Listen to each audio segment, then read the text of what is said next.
All right, good morning, everyone. Welcome to City Hall here in the city of Hollywood. Today is Wednesday, February 18th, 2026, a little after 9 a.m. We're here at the Commission meeting room to have a workshop, of course, regarding the utility system improvements and the septic to sewer conversion pursuits of the city. I'd like to now invite the city manager for some opening remarks, and then I know he'll, of course, introduce our Director of Utilities, Vin Morello. George. Thank you, Mayor, Vice Mayor, and Commissioners, and to all the members of the public and staff. As you indicated, we're here for a workshop today, and I appreciate you invoking the title that we've indicated here, Utility System Improvements, as well as the Septic to Sewer Conversion Program. You might remember we had in the recent past, a rather detailed and lengthy workshop on this topic. And we said, because of the complexity of the issue, that we would need a second workshop. And quite frankly, I believe after today, we will likely need a third workshop on this issue. And so it's important to remember that this is a workshop, and so that it does not require any formal decisions today. But to the extent that we can make some progress in focusing on the issue, building some consensus and direction, and getting to some decision points that will allow us to start this adventure that we call septic to sewer is very important, because literally this issue has been around for decades in the city of Hollywood, and that's no exaggeration. And it truly is one of the most important and impactful issues facing the city of Hollywood, because when you've got 44% of your households and properties that remain on septic to sewer in an urbanized area, it's not typical. And it also is impactful in terms of what it allows to be done with some of those properties in terms of economic development and redevelopment and potential. Now, the other issue is time. And as time goes on, the reality will be that septic tanks someday will not be issuing new permits to be allowed anymore. The day will come when septic tanks will no longer be happening. Everybody thinks that is not possible because it's been there always, but it's simply true that there was a day when ocean outfall was the only consideration for the disposal of treated effluent, wastewater effluent, and deep well injection was not even a consideration. Now we're 180 degrees from there. So it's amazing how the landscape can change, especially with time and with environmental regulation. So someday that decision will come down. And the sooner we get started, even if it's on a very gradual, slow path to the point where we're not vulnerable to that, the better we will all be, and the easier the time and the money factor will be. We recognize, and we'll go into some detail today, that the money factor is significant. How do you pay for it? And we've had some options in how we do that, how we cover it, and how we spread it over time so it's manageable and affordable, because we're not being insensitive to that issue. We realize the impacts there, but it is a very significant decision, and it goes beyond personal issues and environmental issues, and as we mentioned, some of the other economic development issues. So we ask your indulgence today. The presentation is rather detailed and has some length to it. We'll move through it as quickly as we can. If we can get through the initial presentation without questions, if that's possible, to hold those after the first bubble, that would be helpful, just to get the continuity of the package. And then we've scheduled it for 3 hours, so there'll be plenty of time for questions and discussion. And after that, we'll go from there, and we'll do everything we can to make this the beginning of how we start the resolution on this issue, so that time works for us and we don't let it work against us. So with that, I'll ask Vin Morello, our Director of Public Utilities, to start. Thank you, City Manager. Vin Morello, Director of Utilities. I have with me here today the team of Phyllis Shaw, our Deputy Director of Finance, Cassandra Myers, our Operations Director, along with our consultants, Hazen and Sawyer, Stantec, the rate consultant, and Arcadis, the Water Master Plan consultant. Today, we're going to cover, in this sort of these general topics, the objective is to reach a consensus in these 5 areas so that we can bring resolutions back to the commission for adoption in a fairly short order. The first is a consensus to adopt the water and the wastewater master plans. That's pretty straightforward. That allows us to apply for grants and loans, allows us to do facility projects without applying for detailed facility plan modifications. The second is a consensus for the 5-year CIP in the core infrastructure. There's really no options here. For various reasons, regulatory and compliance reasons, we need to act on this core infrastructure improvement in the next 5 years. And then on top of that is a consensus to adopt the septic to sewer program, and that's more related to the timing, the phasing of the projects, which sewage basins would go first, how that's integrated with the stormwater master plan. The fourth is the biggest topic. It's the rate structure, just a discussion of how to pay for it and what's the appropriate course of action for the city. And then lastly, a general discussion on the application of the sewer ordinance that we have in place, which is for those septic customers that have now had sewer made available to them, can we compel them to hook up in a collaborative way and not a punishing way. There's 3 essential pillars to projects or programs, which are groups of projects, and they are timing, funding, and expertise. And I'll cover the expertise first. With our firms, Hazen and Sawyer, Arcata, Stantec, every consultant really that's contributed to this report, they have decades and decades of experience, very deep benches of diverse technical talent, and they've prepared master plans in very detailed fashion and done appropriate and objective risk analysis on the timing of those.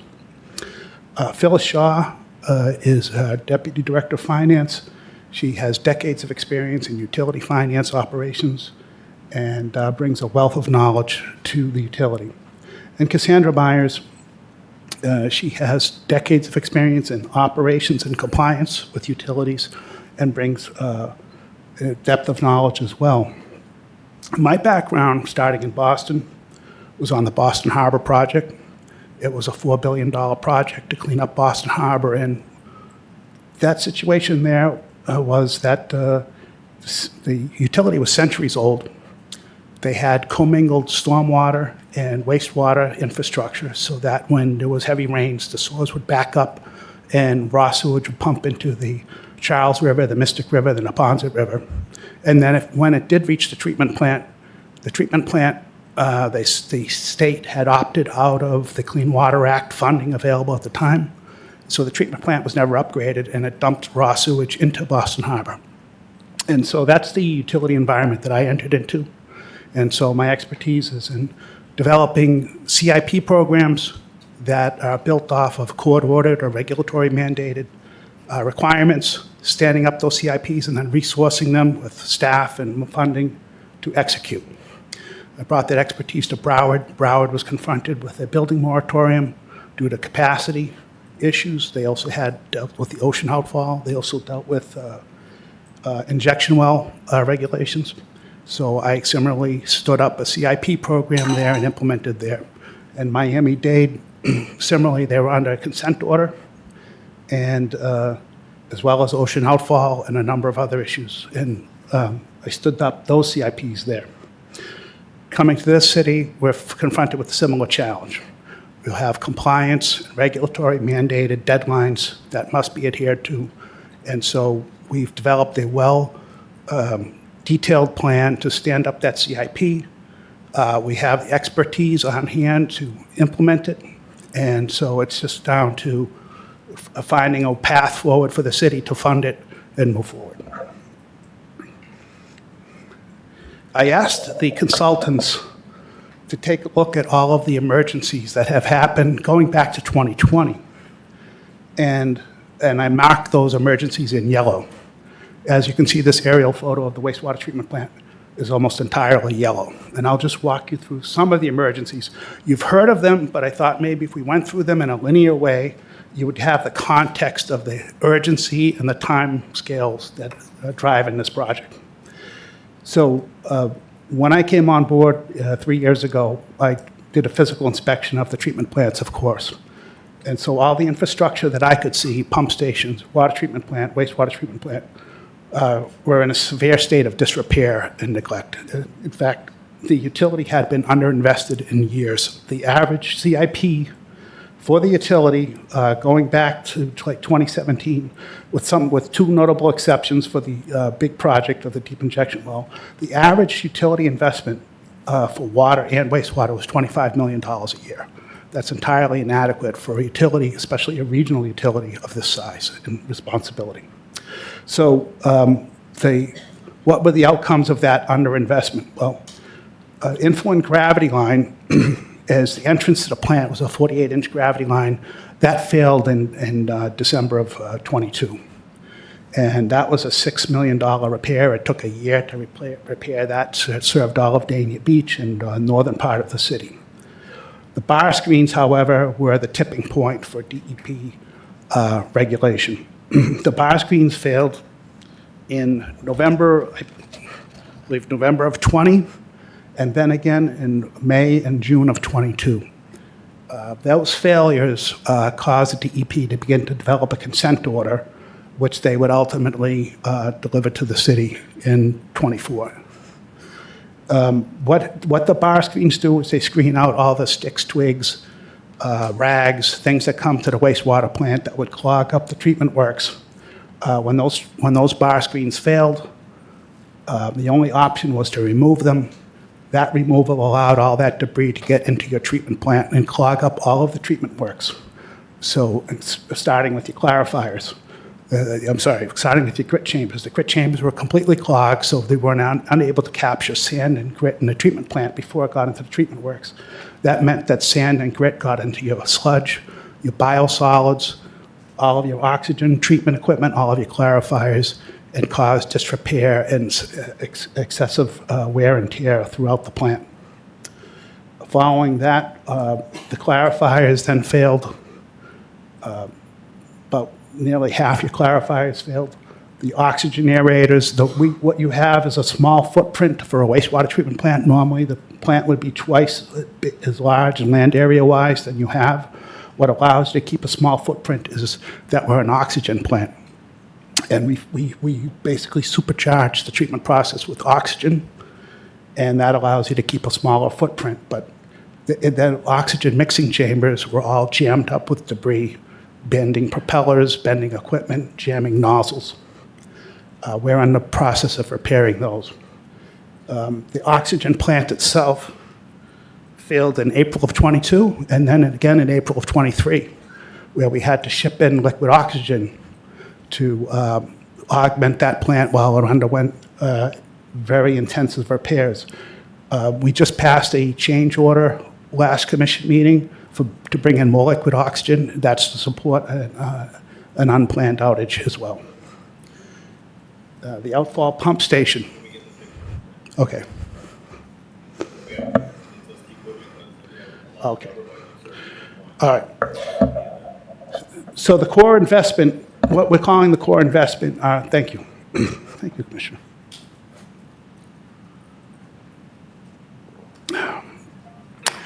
The core investment, not including septic to sewer consideration, is $780 million, and that has to be done in the first 5 years. Why that has to be done in the first 5 years is everything on this table on the right-hand side is the wastewater plant, and all that green are required by regulation, conflicts of regulations or consent order. Everything else has been risk evaluated and shown a very short or over its useful life and needs to be replaced immediately or will be in consent orders for that failure, for those failures. Here's a breakdown in detail, but I'll just go back quickly. Of the $780 million, $222 million of that is water system improvements. and those would be shared by all customers, all water customers, including septic customers. And the breakout component of that is the $560 million is the wastewater component, which would be shared by large users as well as our wastewater customers. These two slides are detailed breakdowns of the composition of the $222 million and the $560 million. I won't go for them in detail. But we'll touch on one major initiative that we need to consider, and that is biosolids.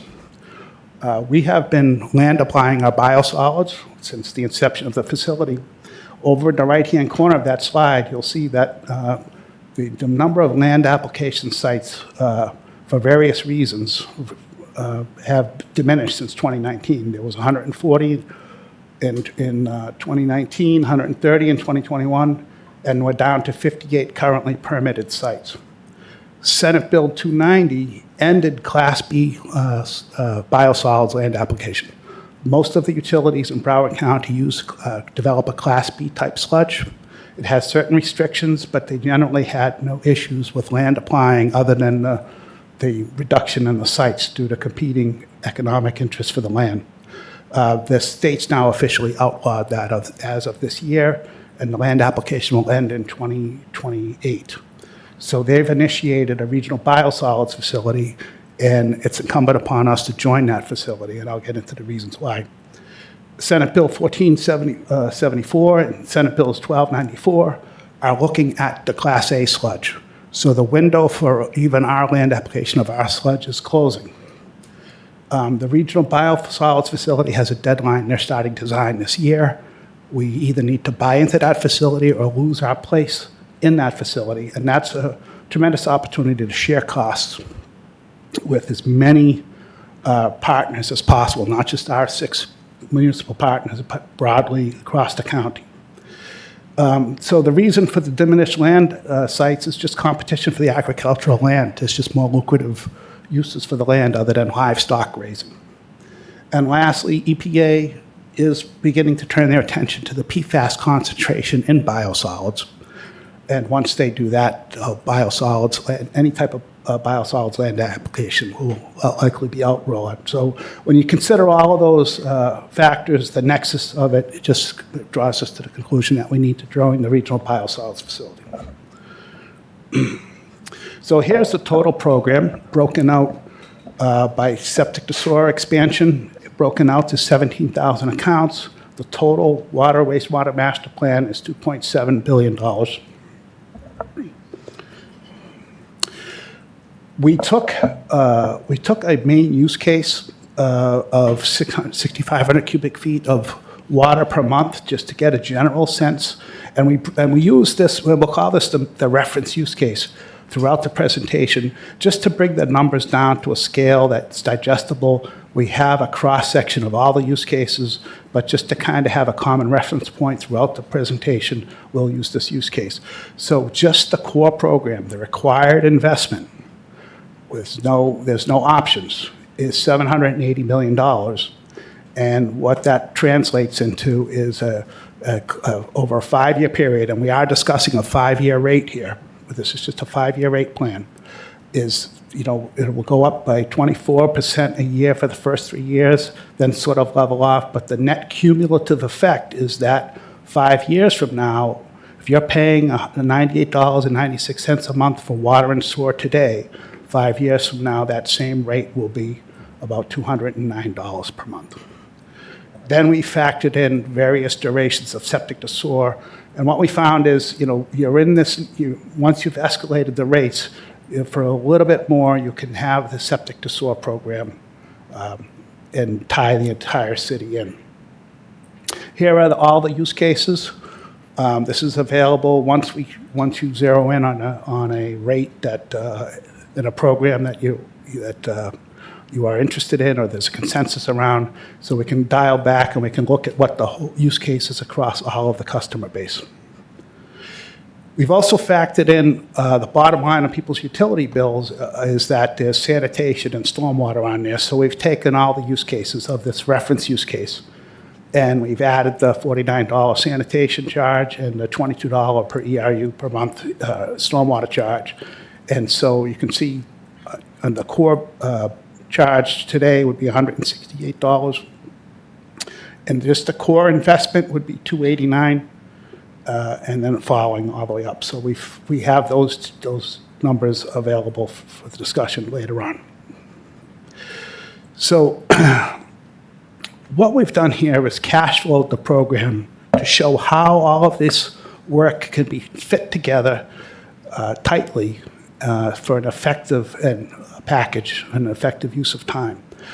So if you were to move forward with septic to sewer, it would take about 3 years to carefully layer the septic to sewer basins with the various stormwater improvements and integrate them, design them, get them permitted. During that same so that's at the bottom of the screen, the stormwater and the septic to sewer, that's all design work. So if we can stage the design in the first 5 years so that we have shovel-ready projects, while we're doing that, we can utilize that time and leap immediately into the urgently needed repairs in the water and the wastewater plants and pump stations. So that's the upper curve there. So there's no wasted time. It's all utilized, and it all actually dovetails quite nicely for an effective program. So as the work on the water and the core work tails off, the septic to sewer and the stormwater would go into full tilt production on through to conclusion.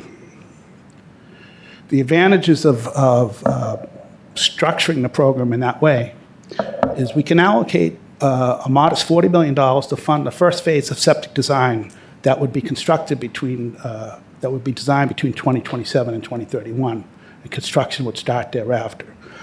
Starting at the design, we could also update designs of previously designed sewer expansions, such as Beverly Park, Driftwood, North Central. We can update those with the stormwater programs for those areas. We can update them with any changes, modifications that need to be, and certainly get those permitted. It also gives us ample time for community outreach and engagement to educate the public about the need to advance the septic to sewer program.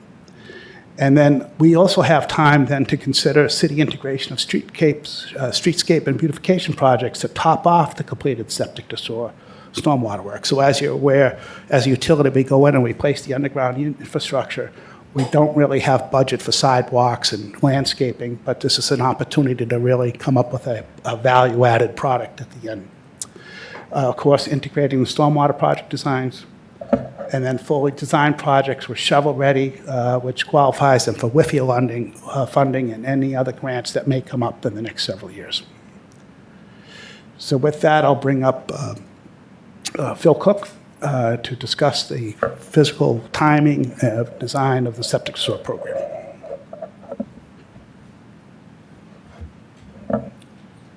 Thank you, Vin. So today's presentation is going to be focused on 3 key areas. One being the sewer expansion, the second being the construction program, and then of course, project funding. For the sewer expansion, we're looking at the 44% of Hollywood that remains unsewered. I know your website says it's about 50%, but this city has made some progress, and we'll get into that later. Remaining is about 44%. We're about 17,000 accounts that are on septic tank. If we look at Broward County as a whole, there are about 51,000 septic tanks, so about a third of those are here in the city. When we expand the sewer, we're going to expect some challenges. And first of all, it's what Vin and the city manager discussed, which would be the significant utility needs that are existing right now. Vin went over those into some great detail, but they're critical to looking at this sewer expansion program.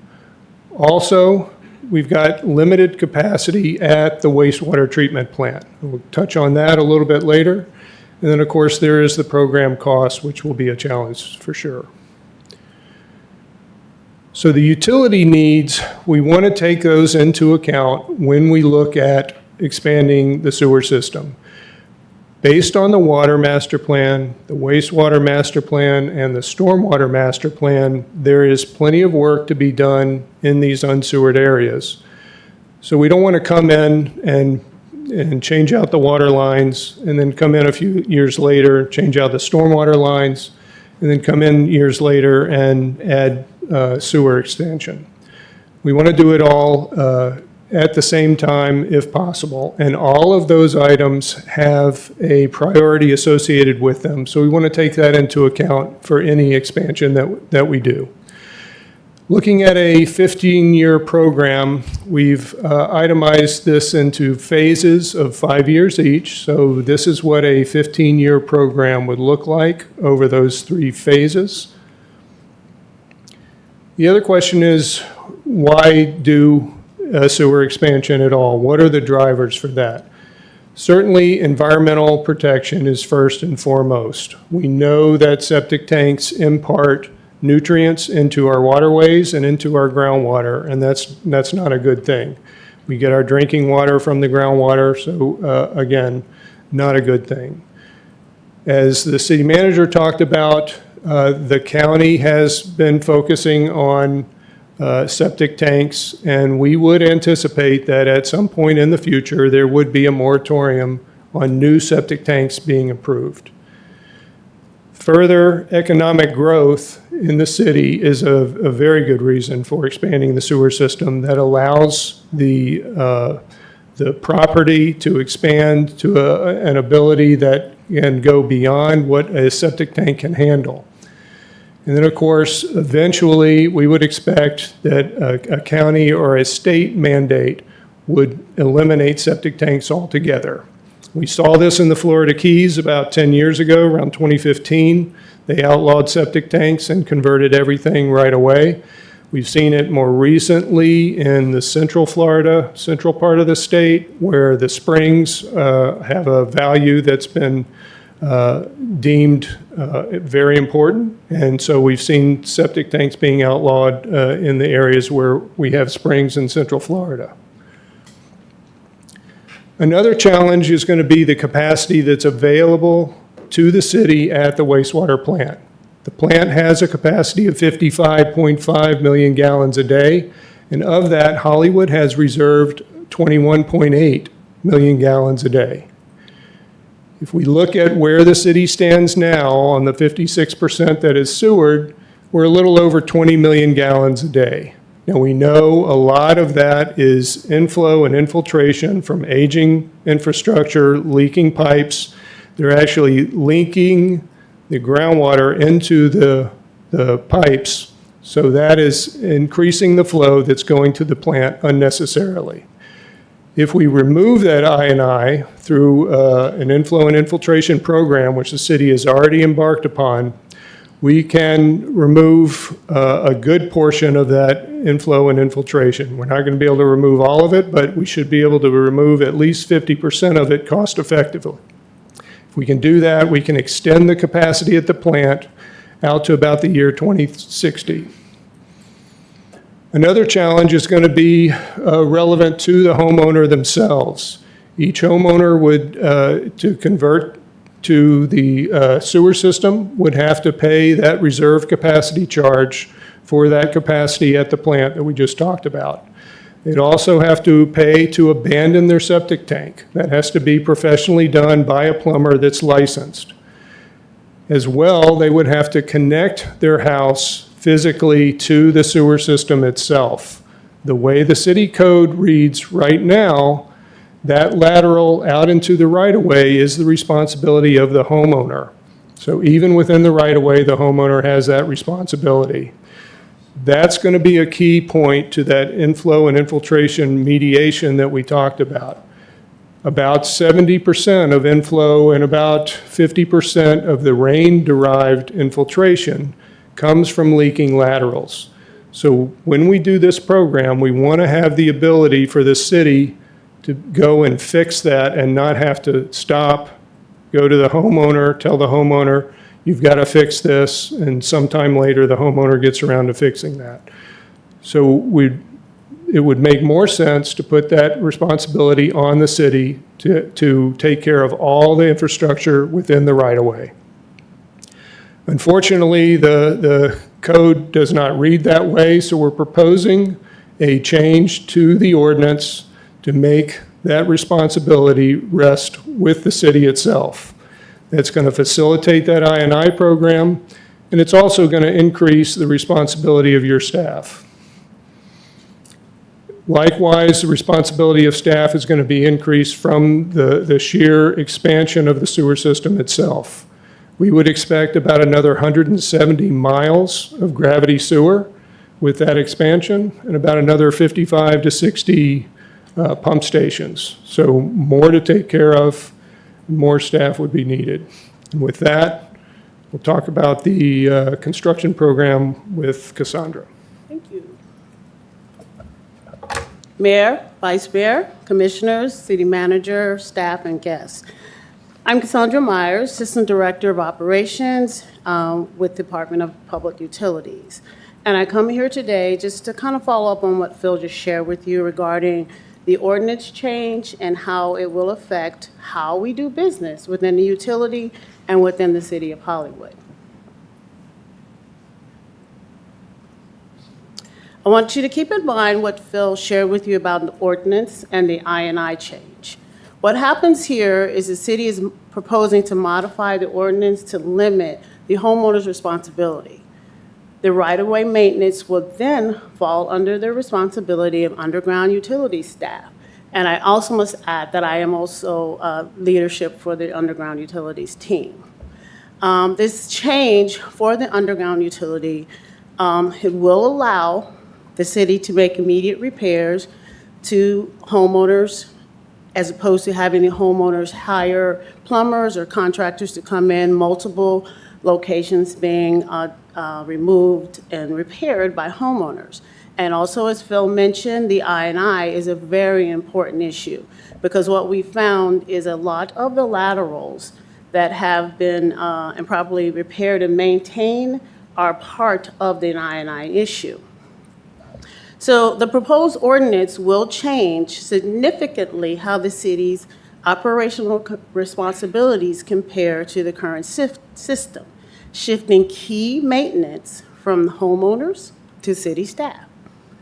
That, along with the proposed expansions, will also place a greater response and responsibility on DPU staff. Under the current ordinance, the city receives various calls through our underground utilities department, various requests from citizens. They'll call in to request lateral repairs, installation of cleanouts. They want our assistance, but based on the way the ordinance is set up, we really have to push back on them.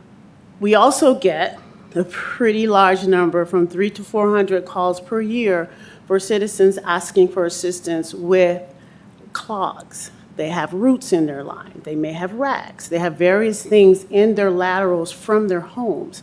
But we, based on the current ordinance, have to refer them to a plumber or to another contractor. Just to point out, this is all within the right-of-way, I'm sorry? under the street and in the right-of-way. Absolutely. So what we would be doing is taking over for the citizens in accordance to what Phil shared with you and what the drawings show you. We, as the underground utility department, would take over in the right-of-way.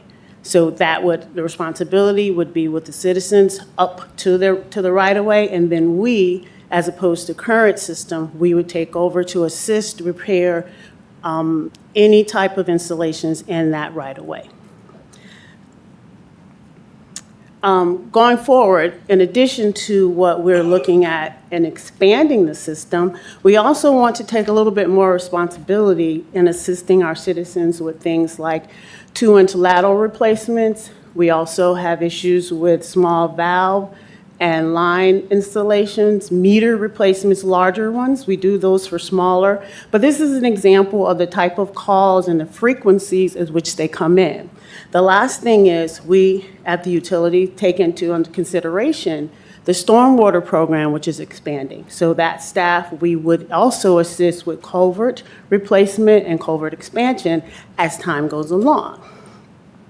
Now, you may ask, where did we come up with this idea for our construction program? Now, based upon what you've already seen, we are going to be expanding our system.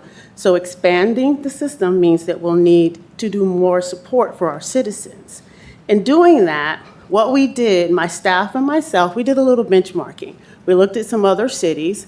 City of Fort Lauderdale, luckily, very close to us, they recently had a very similar ordinance change.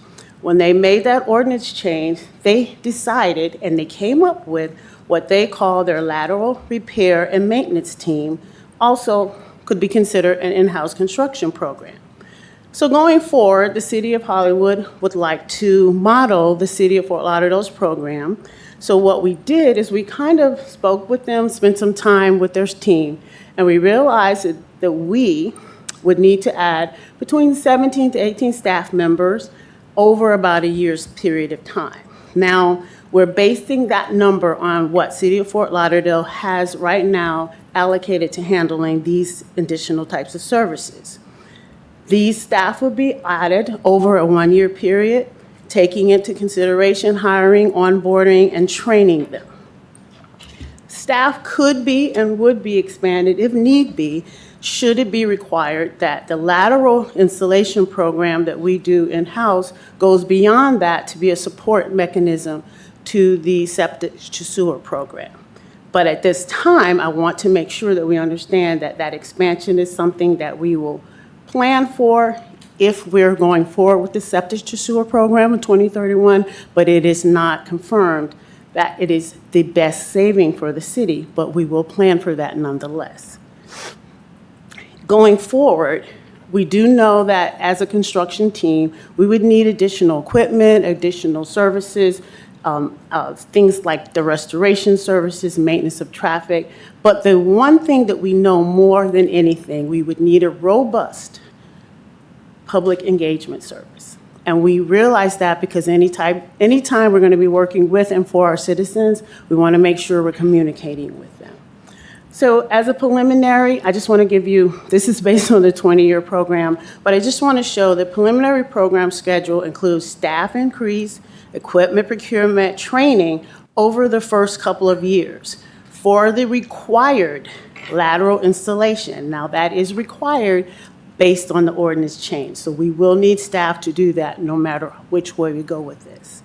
Going forward, if we want to do extensions, other infrastructure improvements, and support, we will be there. If warranted, the septic to sewer would be there. So be very clear that we don't know at this time if our construction program will be a cost saving. We'll start out very slowly by looking at alternate bids for certain streets. And if we find that in-house construction is better than our contractor, then we'll go that way. But please understand, we won't know that until we have costs related to septic to sewer conversion in the future. So right now, I'm going to turn this back over to Phil so he can talk to you a little bit more about the progress that we've made in the city on our current septic to sewer. And he'll explain a little bit more about the other proposed ordinance changes that we have on the books. Oh, there you go. Do you need my glasses? Thank you, Cassandra. So we talked about the website showing about 50% of the city was on septic tank. That's really now about 44%, and that's due to the progress that the city has made. To date, in the last 10 years, they've converted or brought sewer to about 1,100 properties. That's at a cost of about $86 million. Now, we do know that not all of those properties have connected. In actuality, about 3/4 of them have not connected. And it's been suggested that perhaps the lack of enforcement on that has been due to the onerous nature of the fines associated with it. Currently, the way your code reads, if you don't connect within 90 days, you incur a fine of $250 a day. So in a little more than a week, you're hit for $1,000, and that keeps growing. So what has been suggested is to update that sewer ordinance to something that might be a bit more efficient and effective. One proposal has been to have the homeowner incur a fine of $1,000 after 90 days, and then another fine, a second one, after an additional 90 days or 6 months. And then a third $1,000 fine after 12 months. And then beyond 12 months, what do you do? Considerations have been made for perhaps shutting off the water or assessing a lien or the city completing the connection themselves and then placing a lien on the property and so on. Currently also, the city is exploring the use of incentives and versus penalties, and all of this is up for discussion. But moving forward, for the expansion of the sewer system, the initial project timeline would notify the homeowner within a year of the sewer becoming available. Once the sewer system, sewer conversion is underway, we should have a better timeline on the schedule, and we can notify them a year out that it's coming. 6 months out, we can notify them again that, hey, it's coming, and we've got a more firm date. And then again, 90 days prior to the connection being available to be made, notify them a third time. And then upon the connection becoming available, notify them one last time without penalty. And then beyond that, move to the city code for enforcement. And with that, I'll turn it over to Phyllis for the project funding.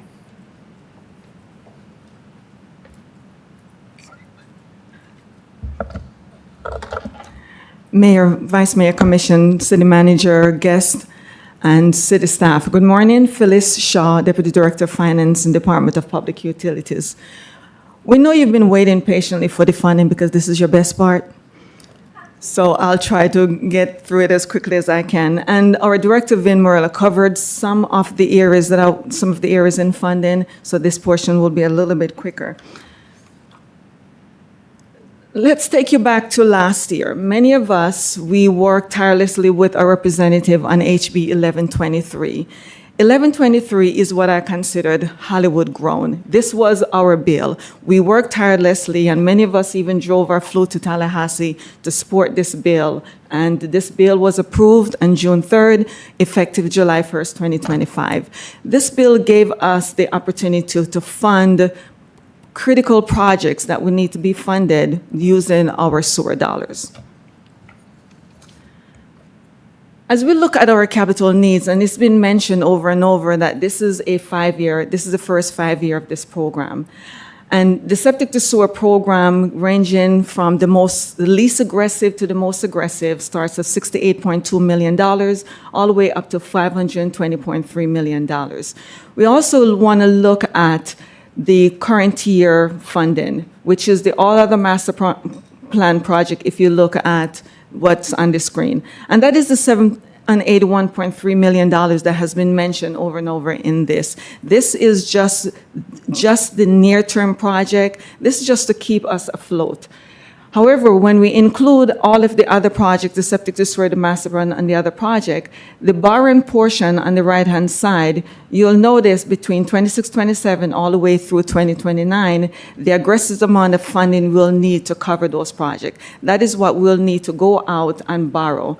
If you look further beyond 2029, you'll see that taper off. It doesn't mean that the required rate increase that we'll need is going to change. It just means that the amount that we'll need to borrow is going to taper off, and that amount is going to become a little bit more flat. It also means that we're going to be funding these projects 50% debt and 50% cash. And that is important because in order for us to go out to borrow, we need certain revenue in order for us to borrow. And of course, revenue is similar to most of our credit and using our bond rating. Looking at the alternative capital funding scenario. So Vin mentioned single family 6.5 CCF. Current 50-year 2026 rate, average rate is about $99.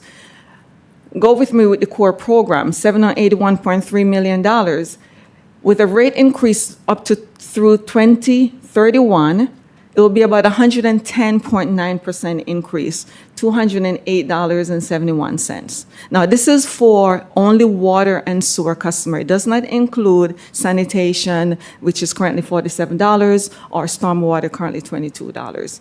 But if you look at the least aggressive 30-year program, $222.06 at 125% increase, that is only a difference of $14 based on the core program. Compare it to the most aggressive 10-year program up to a rate of $326.50 at a 229.9%, an average increase of $118 for a single residential family using about 6.5 CCF.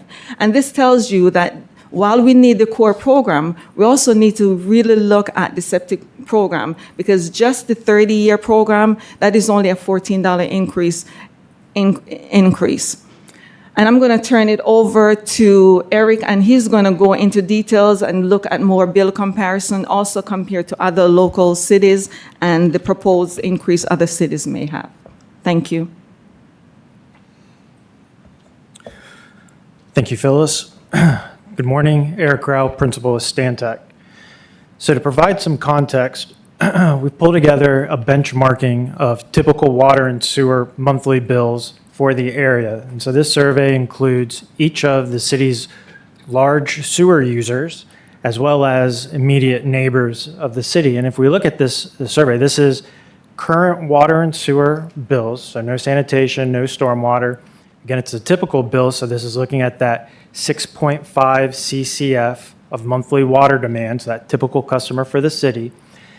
And what we see is that currently, today, at about $99, Hollywood sits right in the middle of the survey, right in the middle of the pack, and about $5, a little more than $5 less than the average of those surveyed. Now, as mentioned, about half of those on the screen are large users of the city, and so they will be participating in the core sewer program that we've identified as part of this presentation. They'll each pay for their appropriate share. But it's also important to keep in mind that these rates likely don't, or these bills likely don't reflect any of the regional biosolids disposal issues that were discussed earlier in the presentation. And so while we don't necessarily know what the future rates will be for each of these entities, in all likelihood, due to regulation, due to cost inflation and other issues that we've mentioned, retail rates are likely going to be increasing along with the city of Hollywood's. Now, we do know of some of those surveyed, they've already made public what their rate increases are going to be for next fiscal year 2027. So if we overlay each of the 2027 bills that we calculate according to each of the different scenarios presented, so our core CIP, as well as the subsequent septic to sewer scenarios at different durations, we can see that under any scenario, next year, Hollywood would still be less than Davie versus what Davie's currently proposing to raise next year. Also to note, Hollywood would be less than Wilton Manors is today, which we saw on the prior slide. I'll also mention that Fort Lauderdale has recently, they've come off 2 years of 22.5% water increases and 2 years of 9% wastewater increases. For 2027 and going forward, they're looking at 9% annual increases for water and 5% for sewer. Not shown on this slide, but regionally local, we have Coral Springs. This year, they increased their water rates 29.5%. Next year, they're planning to increase them 14.75%. Tamarack is in year 2 of a multi-year rate plan that's calling for 5 years of 15% water increases per year. And North Miami has a multi-year rate plan in place where this year they adopted an 8.4% increase for water and 8.6% for sewer. In other words, large, near-term rate adjustments are not uncommon for the region. And again, I'll just note that these surveys, those included in this survey will likely be significantly affected, as is the city will be from the regional biosolids updates. And so with that, I'll turn it back over to Vin.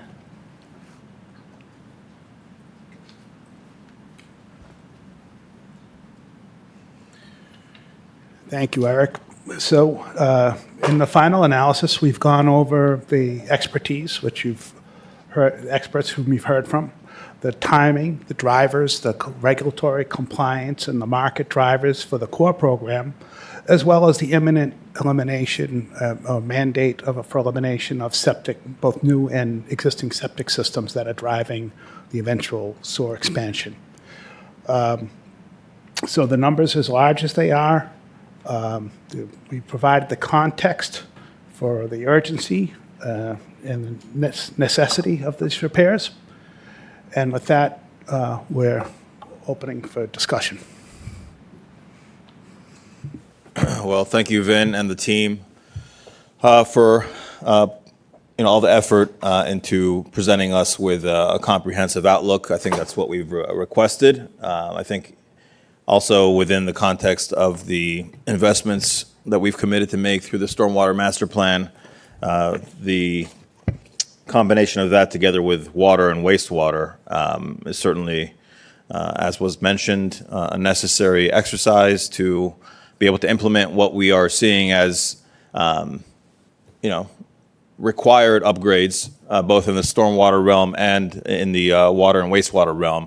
And so, I think from the City Commission's perspective, we're not looking, of course, as to whether or not this is optional. We understand this is necessary.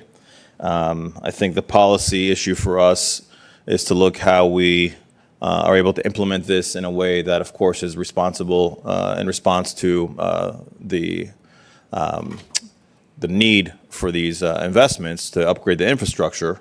It certainly is aging, but the policy issue is how we implement it in an affordable way for residents. And you've obviously, spent a lot of time addressing that. And I think, as the city manager alluded to, there's still a little bit of work to do to be able to hone in on what combination of financing methods, some of it customer-driven rate, of course, impacts, but also, of course, the continued pursuit of federal, state, and local, whether it be state revolving funds. Every dollar that we come in get from a grant from the outside is a dollar that we don't have to ask for in a rate increase to our residents. And so, for the City Commission, clearly, you've addressed the conditions at the wastewater plant. Vin, you didn't really, I know we've talked about this during our one-on-ones, but with regards to the large users and their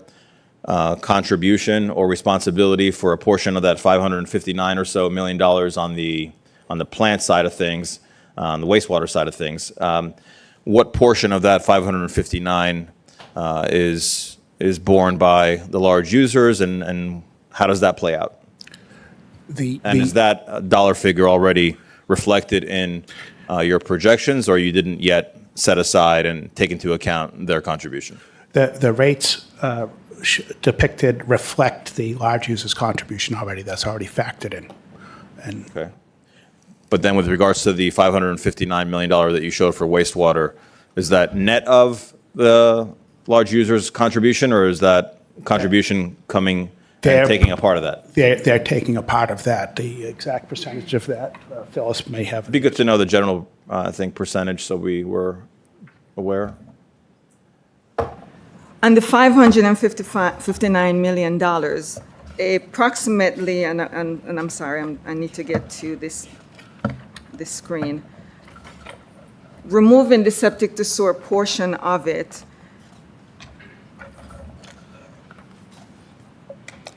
so a little bit over $400 million, the large user will share about 50% of that amount. 50% Yes, sir. of the $559 million. About $412 million. Because we have to it's- remove they don't pay 100% or 50% of the septic to sewer program. They're only paying their portion of collection system. So let me just clarify. Of the 560 million, 400 million of it is directly related to the wastewater treatment plant, for which the large users participate in 50% of the cost. The balance, the other 160 million, are parts of our collection system. And a subcomponent of that is the transmission system that the large users do contribute to, but at a different percentage, which was subject of some discussion that you're aware of. So Vin, just to recap, your, rate impact examples already take into account the 50% contribution of the large users in the Correct. wastewater plant. I gotcha. All right, well, happy to turn it over to commissioners for questions and comments. I think it's pretty clear that we want to adopt the water and wastewater master plan. We want to provide consensus for the 5-year CIP for the core infrastructure that you outlined, all the yellow parts of the sewer, of the wastewater plant and what have you. I think we've expressed consensus to pursue septic to sewer. The issue is alignment with the stormwater master plan for me, and at the same time, smoothing out the affordability and pursuing outside sources of revenue. Also, with regards to the biosolids facility, we've discussed it, Vin, and it seems that joining the regional biosolids facility is a responsible thing to do to split the cost. I think the alternative would be that we would have to construct our own incinerator for this, excess material, and certainly we don't need or want to do that if we don't have to. And so it seems pretty opportune that the county is leading this effort and the regional facility.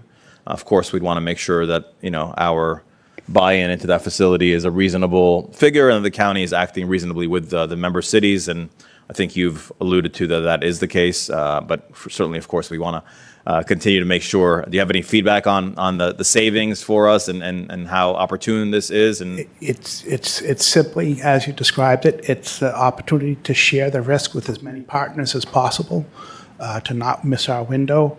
And the risk then is much greater if we to pass on our share of the facility and have to go it alone and take our 6 municipal partners. It would certainly be more risk and more expense later on. Yeah. As you can see, it seems imminent that we're not going to be able to land apply, and we'll have to come up with a solution similar to the regional biosolids facility. So we might as well leverage their actions now.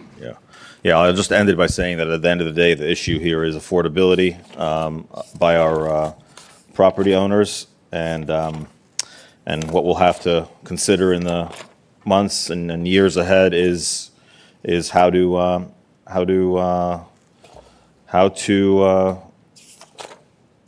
pay for this in a way that is mindful of monthly household budgets. I think the example that we saw here is a 6.5 cubic feet or 6,500 cubic feet per month type average. But there are families that consume way more than that, a typical larger family with some kids.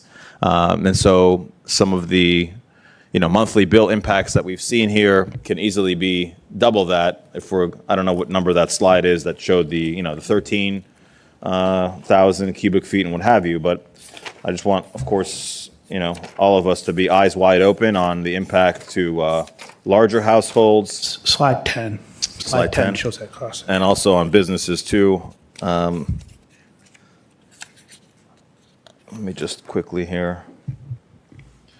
So Vin, can you put into just layman's terms the single family residence, 4.5, 6.5, 13? Is there a typical numbers of people per household that this would kind of align with on these slide 10?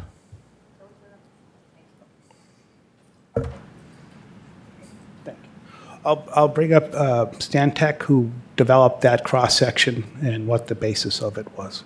And maybe we can translate that into, household size so we can kind of understand, what we're looking at. Yeah, so, Benefit. Yeah. sure. So as mentioned, that second row from the top, that's the single-family residential. It's the 6.5 CCF. That's, that is generally going to be your, kind of family of four. That's a typical household. Let me back up. So we have three customer classes. We have a single-family residence. That's the first 3 rows. The next section down is multifamily residences, so townhomes, duplexes, apartments. And then we have 2 examples of non-residential. Starting at the top, for the single family, we wanted to show a low, medium, low, typical, high profile. So the low might be at 4.5 centicubic feet per month.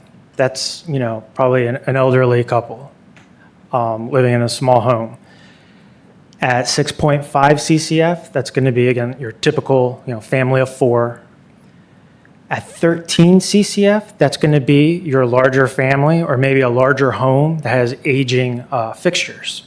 So, as the years go by, the fixtures in our home, our toilets, washing machines, what have you, they become more efficient.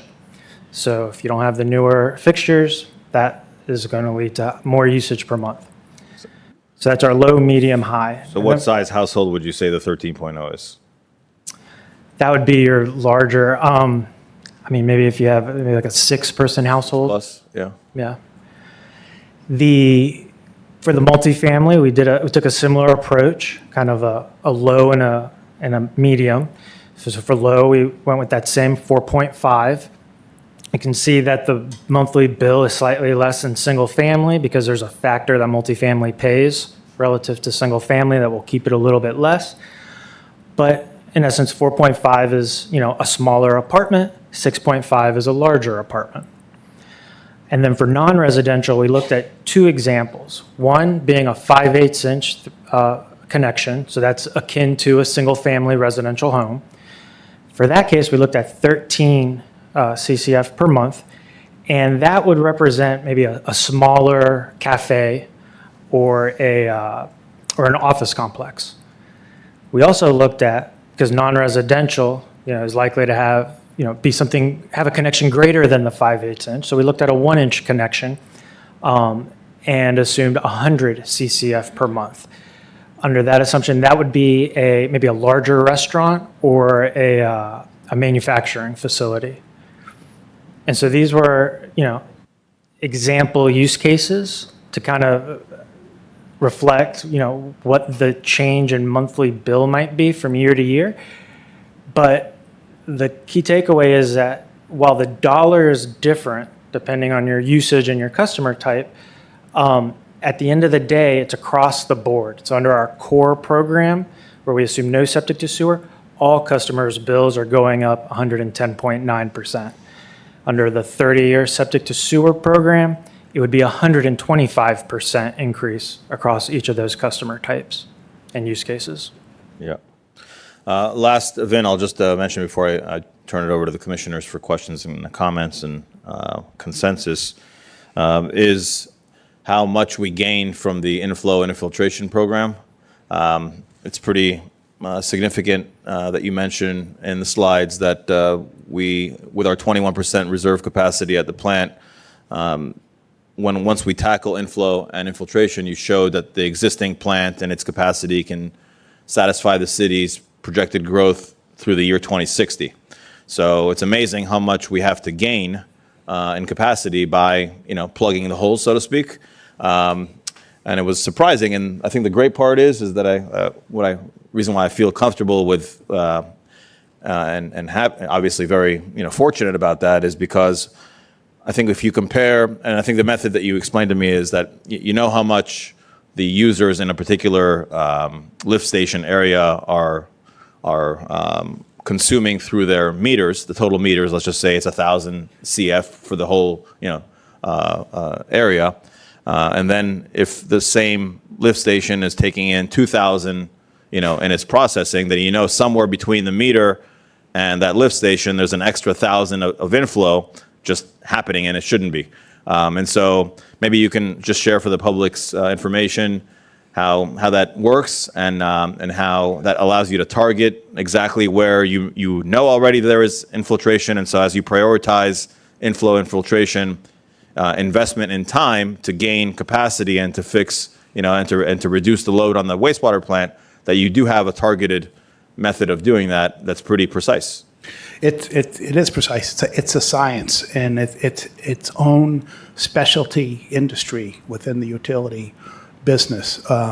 What they do is, simply, you could follow this logic. We have telemetry. We know how long each lift station runs. We actually have regulatory compliance where the lift stations are only allowed to run so many hours a day before the regulators ask us to look at what's going on with that lift station and increase the size of it, because there's a certain amount of hold time that they want, and there's a certain amount of run time that they want to limit the stations to. But going off of that data, we then target sewage drainage basins.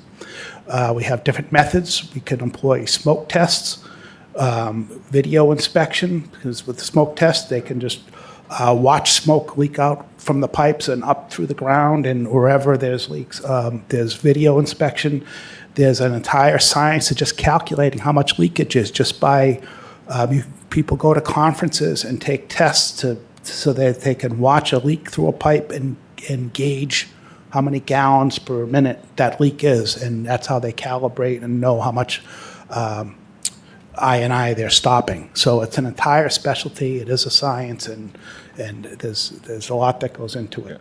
Last question. And it's a living program, by the way. This isn't a one-off thing that we do just to get our septic to sewer expansion. It's a ongoing thing, because ultimately every gallon saved is a gallon that you don't have to treat at the treatment plant, and that lowers your carbon footprint, your energy, all your energy inputs, and the size of the plant. Yeah. Last point, Vin, with regards to this slide, do these monthly bill figures represent as well the other items on the monthly utility bill, including sanitation and stormwater charges? No, this bill is strictly water and sewer rates, but the sanitation bill across the board, I think, is $47 per month per property. So, Right. And then $22 per ERU, which is essentially per single-family property.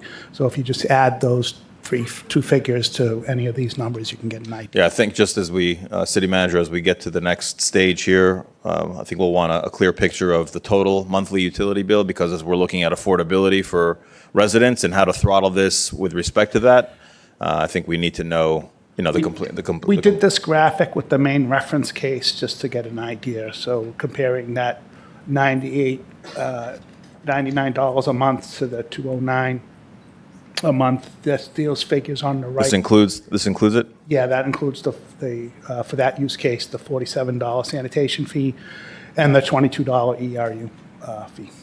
So those payments to the right include those two fees? Okay. Yeah, okay. I can't speak, I can't see. That's all right. We can hear you and we can feel you, Utility gypsy put a curse on me, and I had 7 years to work it off, I guess. All right. Yeah. Oh, yeah? Okay. All right. So, Vin, please speak into the mic. I'm being told that people watching on video might not be able to hear you too well. All right. Thank you. I will now ask commissioners and call them in the queue that I see. I know we do have Commissioner Clare participating virtually today. So let's go ahead with Commissioner Shuham, then Biederman and Quintana. Thank you, Mayor. Well, first, Vin, the first thing that I want to say is how grateful I am that you work here right now. I think that there is so much happening in public utilities, and I cannot think of a better person for the city to have in place, and that goes for your team as well. I had no idea about the depth of experience of Phyllis and Cassandra. I mean, I know they're amazing, but, and of course, having Hazen and Sawyer, Centec, all these experts with us is critical, but really grateful you're here. So I just want to say that. The presentation was excellent. The first workshop, I think, it was just overwhelming. So the idea to kind of give us bite-sized screenshots of things was really great. And to be able to, when I got this, I was like, oh boy, we're not going to have any time for questions again, which was what it felt like last time. So to have time today is excellent. So thank you so much for that. I am very grateful for the holistic approach, and that is to take a look at the existing facility. I thought what you did about going back to past emergencies is incredibly helpful. That plant is in my district, so I personally have lived through a lot of those, but for everybody to see what's happening and the needs there, I think was terrific. I hate to say it out loud, but there is land there, and it may be something that we need to think about going forward, is if you need to take a little bit more of that. And I just want to throw that out there. Obviously, there are wastewater treatment plants much more constrained than that one. So there's an opportunity if we need it. You talked about the biocide agreement with the county. The mayor mentioned, I'm just curious, is there a draft ILA? How far along is that? Yes, there is a draft ILA that many communities have already adopted at their commission because they're trying to start design this year. They're not trying, they will start design this year, and we're behind the curve. So those ILAs have all been set in stone. We've provided, I think, to the city attorney to review, when I've asked my staff to begin a reso to at least bring it forward so as not to delay. Okay. And then for the rest of my time, I just want to run through the slides where I had a question or comment. On slide 3, we talked briefly about it, but your comment about, this is the result of underinvestment, I think that's really critical for this commission to understand. It's, you pay now or pay later. And this is the result when you don't pay now. So as hard as this is going to be, and we can talk about affordability, and that's critical, it's going to cost our residents some money. And if we don't do it, the situation only gets worse. So I agree with the mayor on the concept of moving forward with these things, obviously in a way that is most sensitive to residents. But I just think this particular slide is very instructive on what happens when you don't or can't do it. The other thing I'll mention, because I see Tamira in the back, we have to explore every opportunity for grants. And I just think that we're lucky to have her with us too, and I hope that, Phyllis and she are working together to explore every possibility to get outside funding and take advantage of our reserves to use as matches whenever possible. On the next slide, 4, I think it's just important for the residents to understand that much of these costs, and you've done a great job here visually highlighting them in green, these are just regulatory. These are things that the state is imposing on us now, the state or the federal government. And not that the ones in orange are negotiable, they have to be done, but these in green are actually legal requirements that have cost associated with them. So I thought that was a very helpful slide. I was a little confused on slide 8, where you have the number of accounts, 17,200.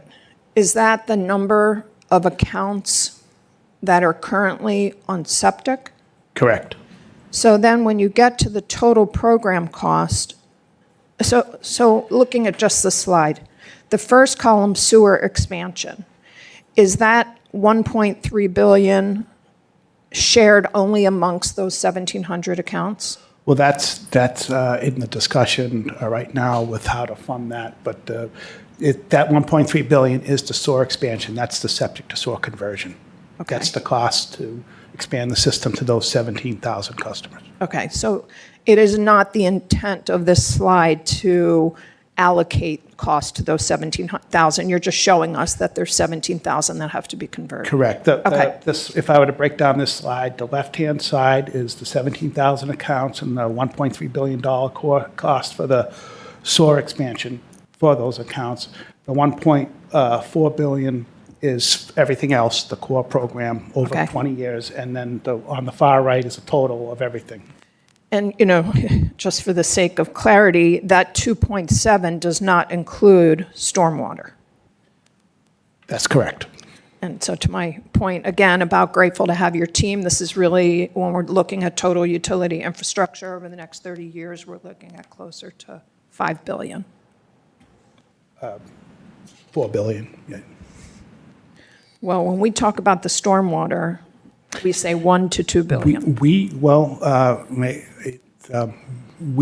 funded it as a $1 billion program. That's the level of service that we adopted, and that's what we're moving forward Okay. with. So we Well, I'm saved still $1 billion. glad you're here, even if it's only 4 billion.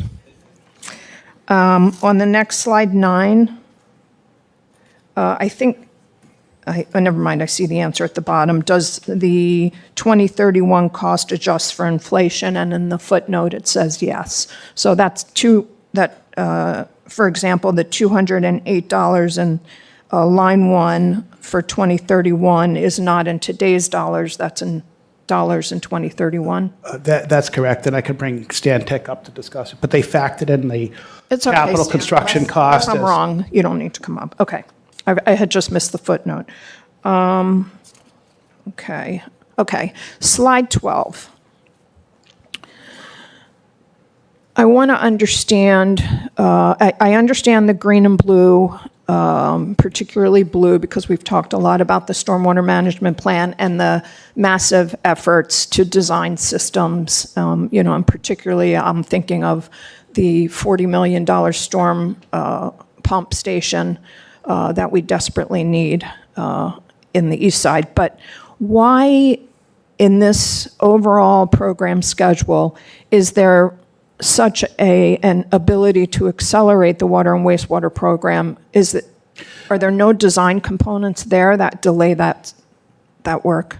We have many of so when I came on board in 2022, based on my inspection, I initiated a number of fast-track projects that we have under design already, so we have a good running start on it's labeled water and wastewater program, but really we should call it the core program. So we have a good running start on that, and we have a lot of designs underway. Okay.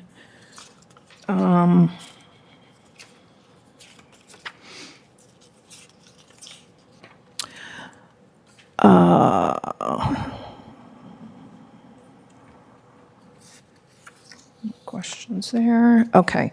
Slide 25. And again, the mayor mentioned the critical nature of repairing the I&I issues. I'm just curious if, and I don't see a reason to not support the city taking over that work in the right-of-way. I seriously doubt there's been much work by residents done over the years in the right-of-way. Is that a fair statement?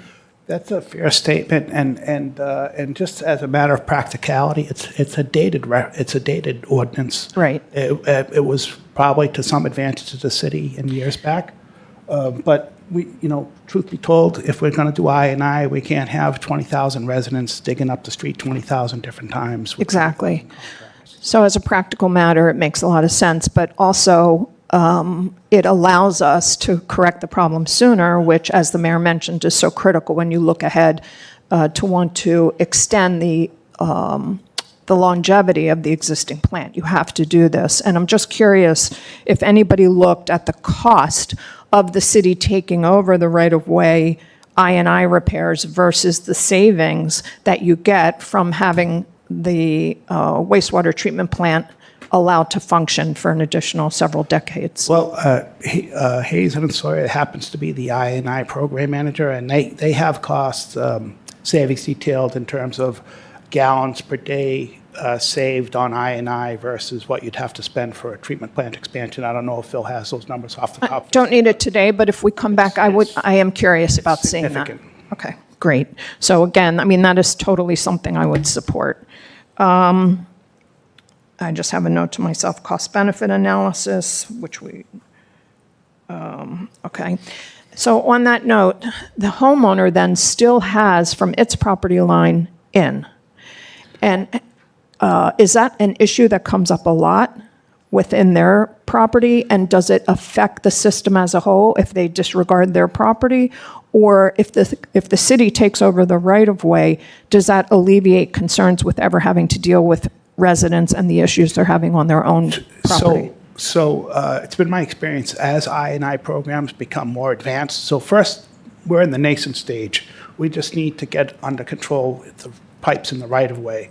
Once we've got a good handle on that, if we find there's significant gains to be made by applying ordinances to, residents to act on their leaks on their property, we would do so. But I think first steps is we want to get under control the pipes in the right-of-way. Okay. Slide 34. At our last workshop, the mayor had talked about, and Cassandra mentioned it, the idea of having a city team install septic to sewer in the future. I know there's other mechanisms to do this, P3s, whatever, various ways. So I appreciate that we're not making those longer term decisions, but I think also another element is, and it would make sense if you had to scale up your staff, this part of the work will end at some point, right? You fix your I&I issues, and then you'll have these people on staff. So it does make some sense. Well, I will be a living program. It's something that the utility should invest in annually for the life of the utility.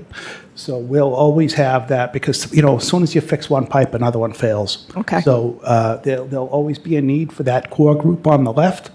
And then, as Cassandra indicated, what we would do is we would bid alternates on the septic contracts and see how much the contractor is charging for a particular street, and we would evaluate if we could do it much more cost-effectively with our crew.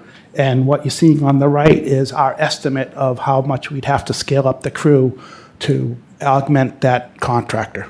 Okay, and I would just, it probably goes without saying, but just want to make sure that you would include HR in those discussions to make sure we're looking at long-term realistic cost of having that many more employees. Right. At this point, it's conceptual, but yeah. Okay. On slide 37, this is kind of a shocking number, but based on my math, that's about $78,000 a household. Does that sound right? That's about right, yeah. And when you look at for those prices at that time. right, so you can't take the 78,000 now times the 17,000. The math doesn't work. No, and that was the impetus for re-looking at septic to sewer. When I began looking at septic to sewer when I came on board, there was this sort of extrapolation where they took the old numbers and extrapolated. But I was looking at the bids that were coming in for Washington Industrial Park and Hollywood Hills, and the numbers didn't jibe. So then I had the consultants update with the new bids as they were coming in, and that's how we arrived at the $1.3 billion figure, up from, I think, what was originally contemplated, $500 million or $700 million. Okay. You did use the 77 or roughly $1,000 figure from the previous jobs to multiply that by those that still need a connection to come up with the 1.3 billion. We applied the bids that were coming in currently, because those bids are... Yeah, that's an outdated Yeah, I could construction have cost. Hazen Sawyer come up, Phil. I'll just want to add to that is we're looking at large projects, Phil. The expansion areas are... Phil, the expansion areas are very large. Mind you, these are a lot smaller projects. Does that mean that the cost per unit, so to speak, ends up being greatly reduced as you do 1,000 connections as opposed to 100? Sure, the bigger the scale, you would get some economy of scale, but there also is inflation. If you recall, this is over 10 years. So some of these costs are very old, 10 years old. And roughly, if you consider, what is it, 77,000 or so per account, that's about what if you multiply that by 17,200, you're at about 1.3 billion. Okay. And that's just the correction for the quantity versus the increase in construction cost over time. Correct. Okay. And I think the other last- factor that skews the costs are, we had separated septic to sewer early on as organic and organic expand or natural expansion. Those were areas that didn't require a lift station, so there was cost savings there. But when there's a lift station required, that skews the cost much higher as well. Okay. And I just, on slide 46, I was just confused. I just think I missed an explanation here as to the rates in Hollywood when you're looking at like under core, the 122, and I compare it when we go back to slide 9, that 208. What am I missing? Yeah, so slide 9 reflects the monthly bill at the end of the 5-year rate plan. This is essentially the first year of the 5-year rate plan, so starting Okay. next year. So this, in the gray right there, that 122 in year 1, that position in this graph at the end of 5 years is going to be the 208? Correct. Got it. Okay. And that's really it. I think, Vin, one thing I just want to make clear is in areas that are not impacted by septic to sewer, the other master plans will move forward. So let's say you have an area that has, like Phil was saying, where you have everything. You have, water, wastewater, septic to sewer. You have everything happening. We want to try to work in a way that doesn't require a neighborhood to be torn up 3 times, which I absolutely support that.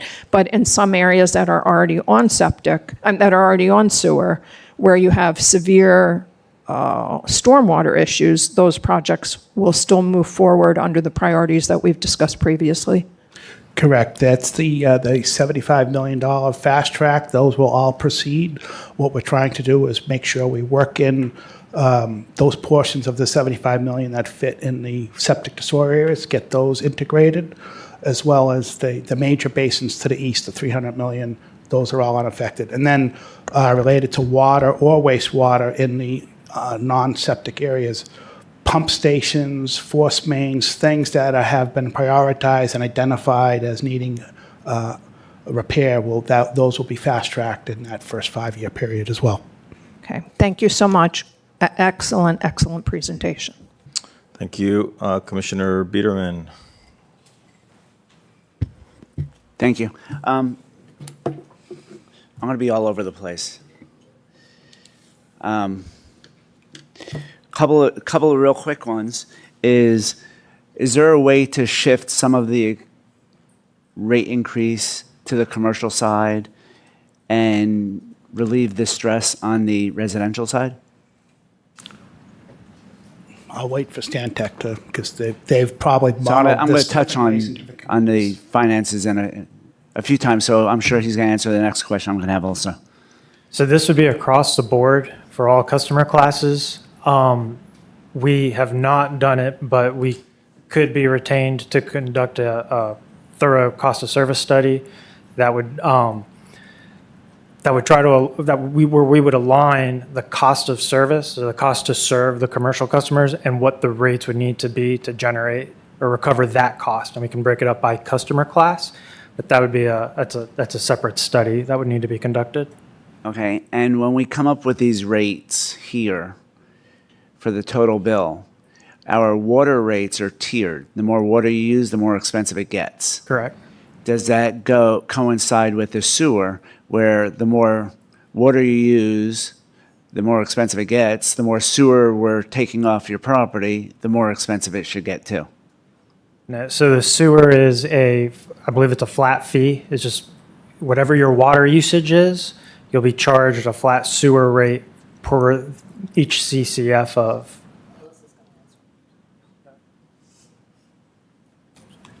Yes, you're correct. The sewer rate based on water usage is tiered. So your sewer is based on, there's not a separate meter for sewer, so it's based on your water usage, and it is tiered.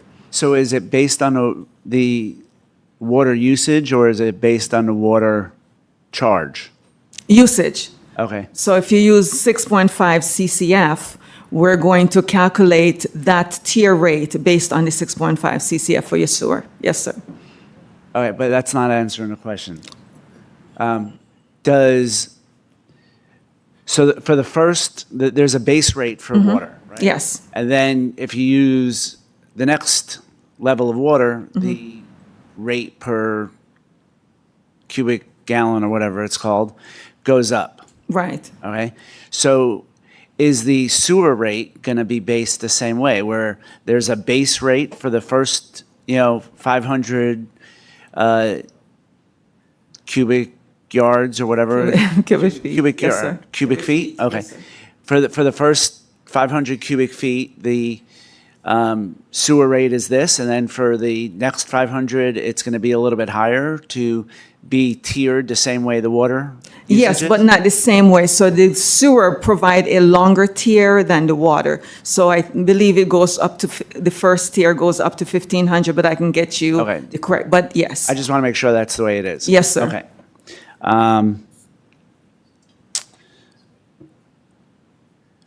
Can we go to slide 3?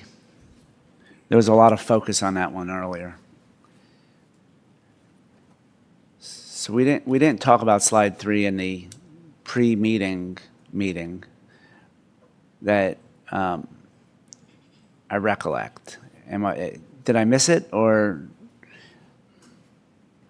I don't want to focus on it a lot. I'm just curious. Did we talk about this slide?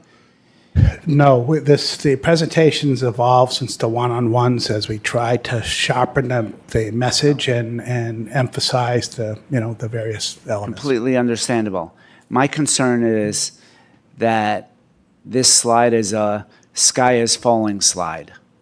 And it doesn't talk about the hundreds and hundreds of millions of dollars that we invested in the sewer treatment plant prior to the 3-year look back.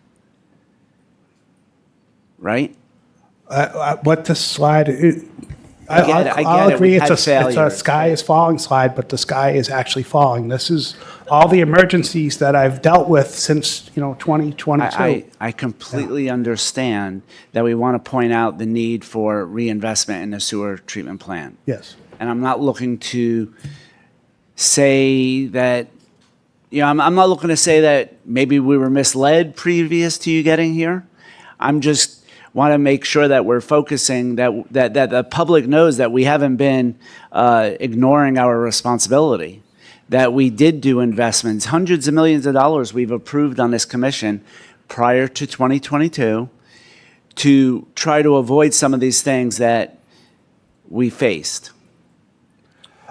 Well, let me just help and say, obviously, this is an aging wastewater plant, and no matter if it's year 5 or year 50 or year 100 of the wastewater plant, there will always be things to fix. Right. And you're just pointing out there's a lot of things to fix in this point in time in the lifetime of this plant. Now, I will just say that all the yellow areas that are shown here are responsive projects for failures, right, Ben? Correct. But it also, maybe if you look at it optimistically and say, well, then all of these yellow areas, there has been All an the way upgrade down. or a fix recently. And so that's to what Commissioner Biederman is pointing out, is that we have been, even though it's been responsive to circumstances, there has been a lot of chipping away at the different parts of the plant that needed work over the past years, correct? Sure. Doesn't impact what we need to do today, but I'm just saying. I'll just frame it as all the responsive repairs are typically limited in scope. Let's call them Band-Aids. They're not the comprehensive update that you're looking to do. It's to fix the problem, get you down the road a little ways, that we're out of road. So what I was trying to express when I first came up in my opening comments is that based on my experience and expertise, the observed conditions in the plants were dire. Subsequently, independently, the consultants who were already working on master plans before I arrived, they arrived at the same conclusion in great detail in their master plans, and they prioritized all the work in terms of risk and what needed to happen. And that just reinforced my opinion. And then what punctuated it was the consent order from DEP. So you have opinion, detailed inspection, and then you have a regulatory enforcement, underscoring it. Okay. Phil, you have something?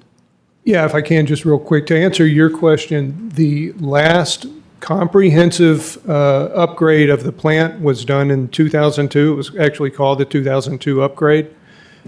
That was it, so 24 years ago. And I would say, wastewater is not like water in that it's a very harsh service. It corrodes the equipment very quickly. So you don't get the lifespan out of wastewater equipment that you get with water equipment. Okay.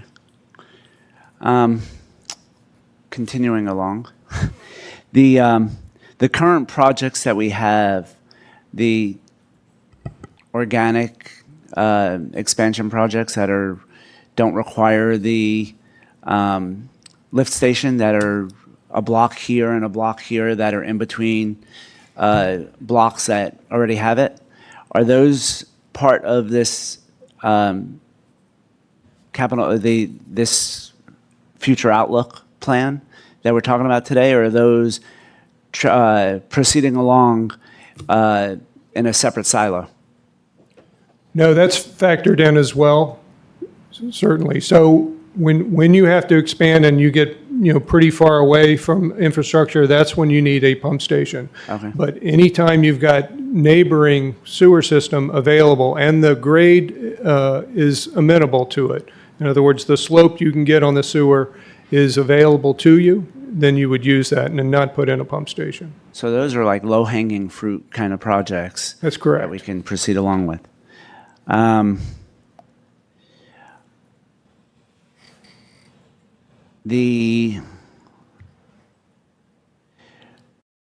The other partners we have in the regional wastewater treatment plant, some of them have their own facilities also that they built, and we're treating part of their sewage, right? What are they doing on their side for their sewer plants for the biosolids that we were talking about earlier?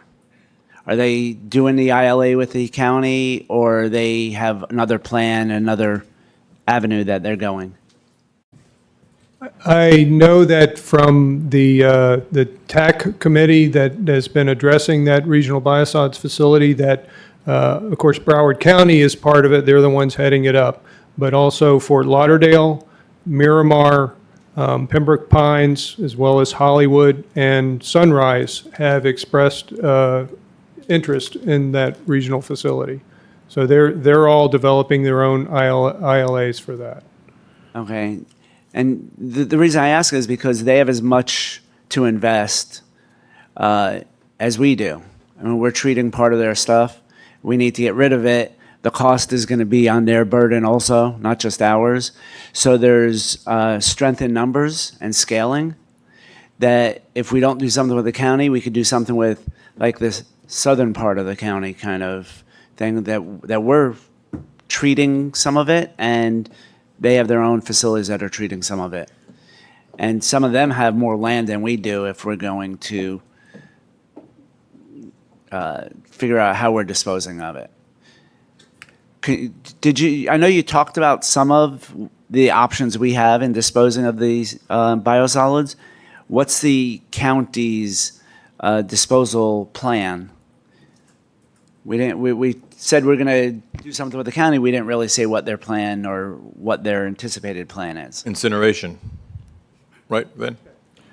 Yeah, right now, the county land applies their sludge. They have a Class B sludge. That Class B sludge is going to be outlawed in 2028, and that's part of their impetus for this regional biosolids facility. They are going to dry the sludge, and then they can landfill that sludge, or they can land apply it because it would be a Class A sludge at that point. If the PFAS regulations come to fruition like they did for the water, then you would have to incinerate that dried sludge to destroy the PFAS. And there's no environmental hazard to that type of incineration? There would be air pollution, I guess, associated with that would have to be addressed for sure. But essentially, the PFAS is, because it's so resilient, it takes the incineration, at an extreme heat to destroy it completely. So it breaks it back up into its, other components. And then you would create an ash with that, and then either landfill the ash or use it in, developing concrete, that kind of thing. Okay. So that's still a lot of discussion that's going to come back to us eventually.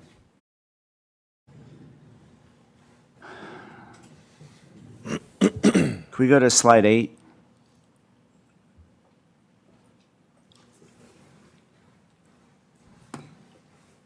So on the 1.2, there was discussion about that.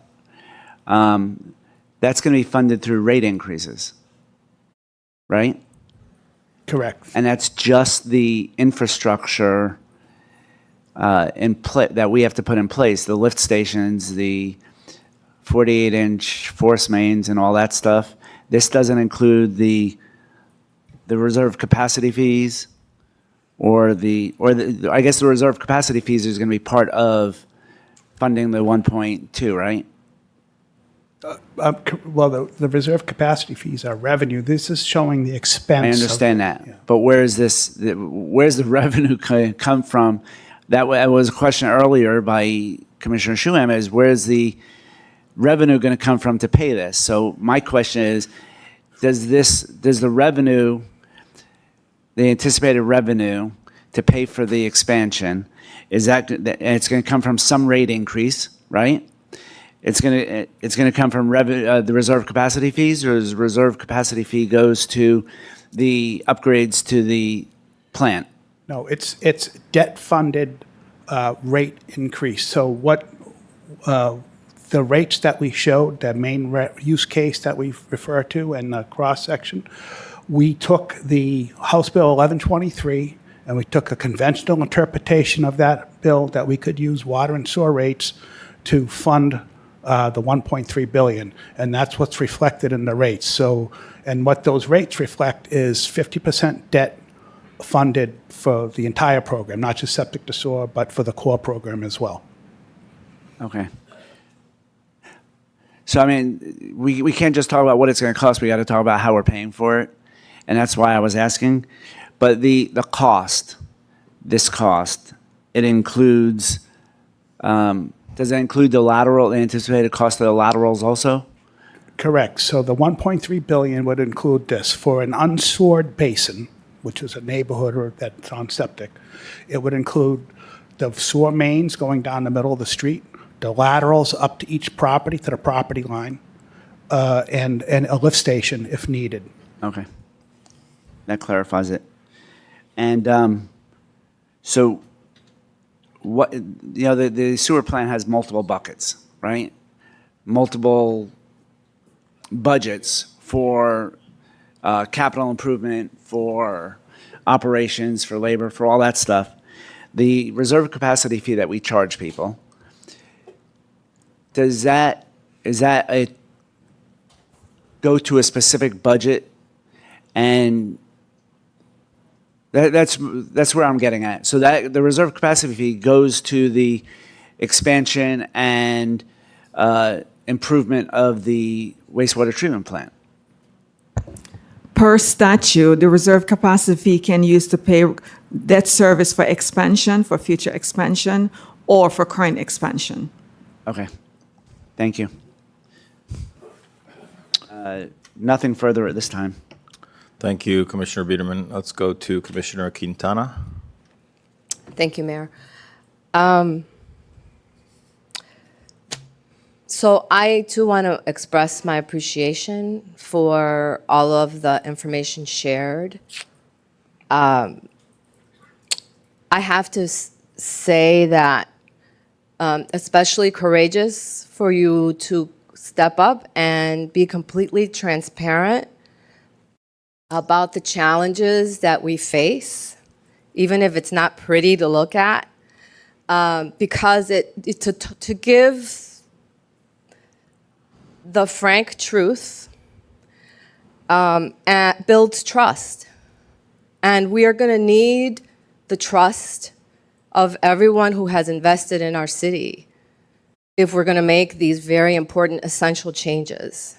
So I really think that that's key, that we think of that in every step we take along the way as a guiding principle. And you certainly did that today, because you told us some stuff we didn't want to hear. And I want to thank you for it.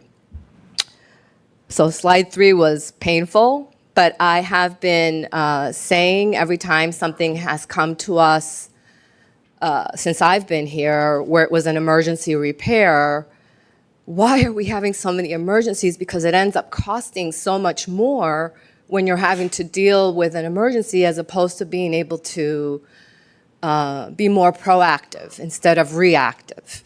So thank you so much for what you've done, Vin, and your leadership and the courage that it takes to do what you're doing.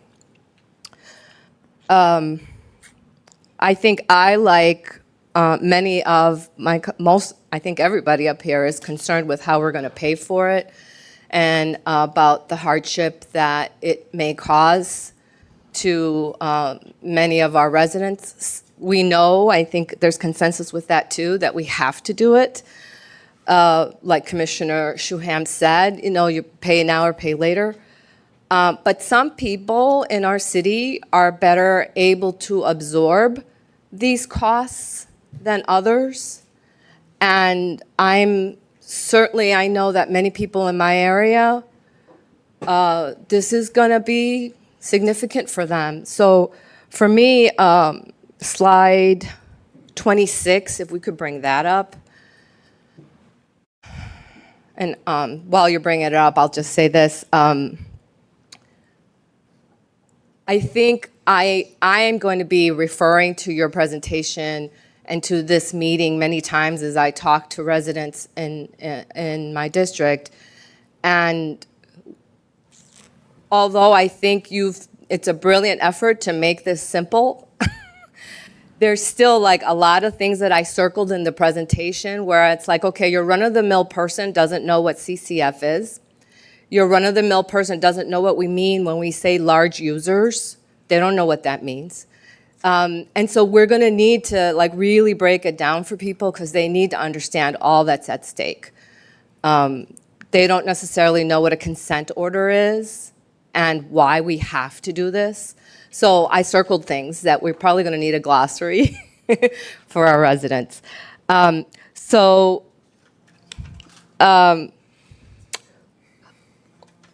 want to know at some point that we've thought, as best I could understand, that this is something around $7,000 for your homeowner in terms of what they have to do to prepare for this. I'll want to know what we can offer to help people who don't have the funds to get the funds to be able to do what they need to do in their home. So financing of any sort, funding of any sort. I realize this is high level what we're talking about now, but that's going to be really important for me to be able to talk to my residents about. And then the other thing that I just really feel like we're going to need to plan for as a city is, I believe what Cassandra said about the communication component, really having a strong campaign for that and an education campaign for our residents, because it can feel like I'm just a victim of this and I have no way to be able to control what happens with my water bill. But the truth of the matter is that individual members of our community do have some agency in what happens with their water bill. It just means that we're going to have to really double down on water conservation efforts. We really have to double down on what we're doing to incentivize water collection at the home, each individual home or property, being able to really facilitate that for people. Because if they don't have to use fresh water to do things that, every time I use my hose to, rinse off my car, now that I know what I know about water being a limited resource, I feel so guilty whenever I turn on my hose. And I think most people don't think about that. Most of us are not looking at this every day, and we just think of water as, limitless and cheap. And that's changing. So it means that we have to change the way we live. And that is hard. So we're going to need a lot of support for all of us, our business community, our residents. And so I think we need to really invest as a city in that communication and education effort so that residents can understand that they have a part to play in limiting the cost of the utility service. So for me, the three big ones are 1, funding and financing, 2, water conservation, and 3, communication and education as just essential to anything we do, of course, with the trust and transparency at the top.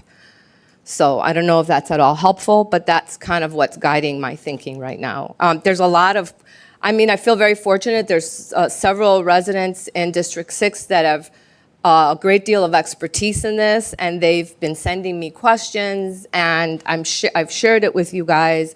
And we do really need to look at this as a partnership between us and our residents and tap into their experience and expertise to help us make the best decisions possible as we move forward. It doesn't have to be just on our heads in here. We do have resources in our community that we could tap into. And again, thank you to our consultants as well for their expertise that they're bringing. I think that's enough. Thank you, Commissioner Quintana. Let's go to Commissioner Gruber. Thank you. Great presentation. I think we have consensus from all of us, and we know we need to do this stuff. And I agree with pretty much everything my colleagues are saying. There's 75% of the new sewer connections the residents haven't connected. Is that correct?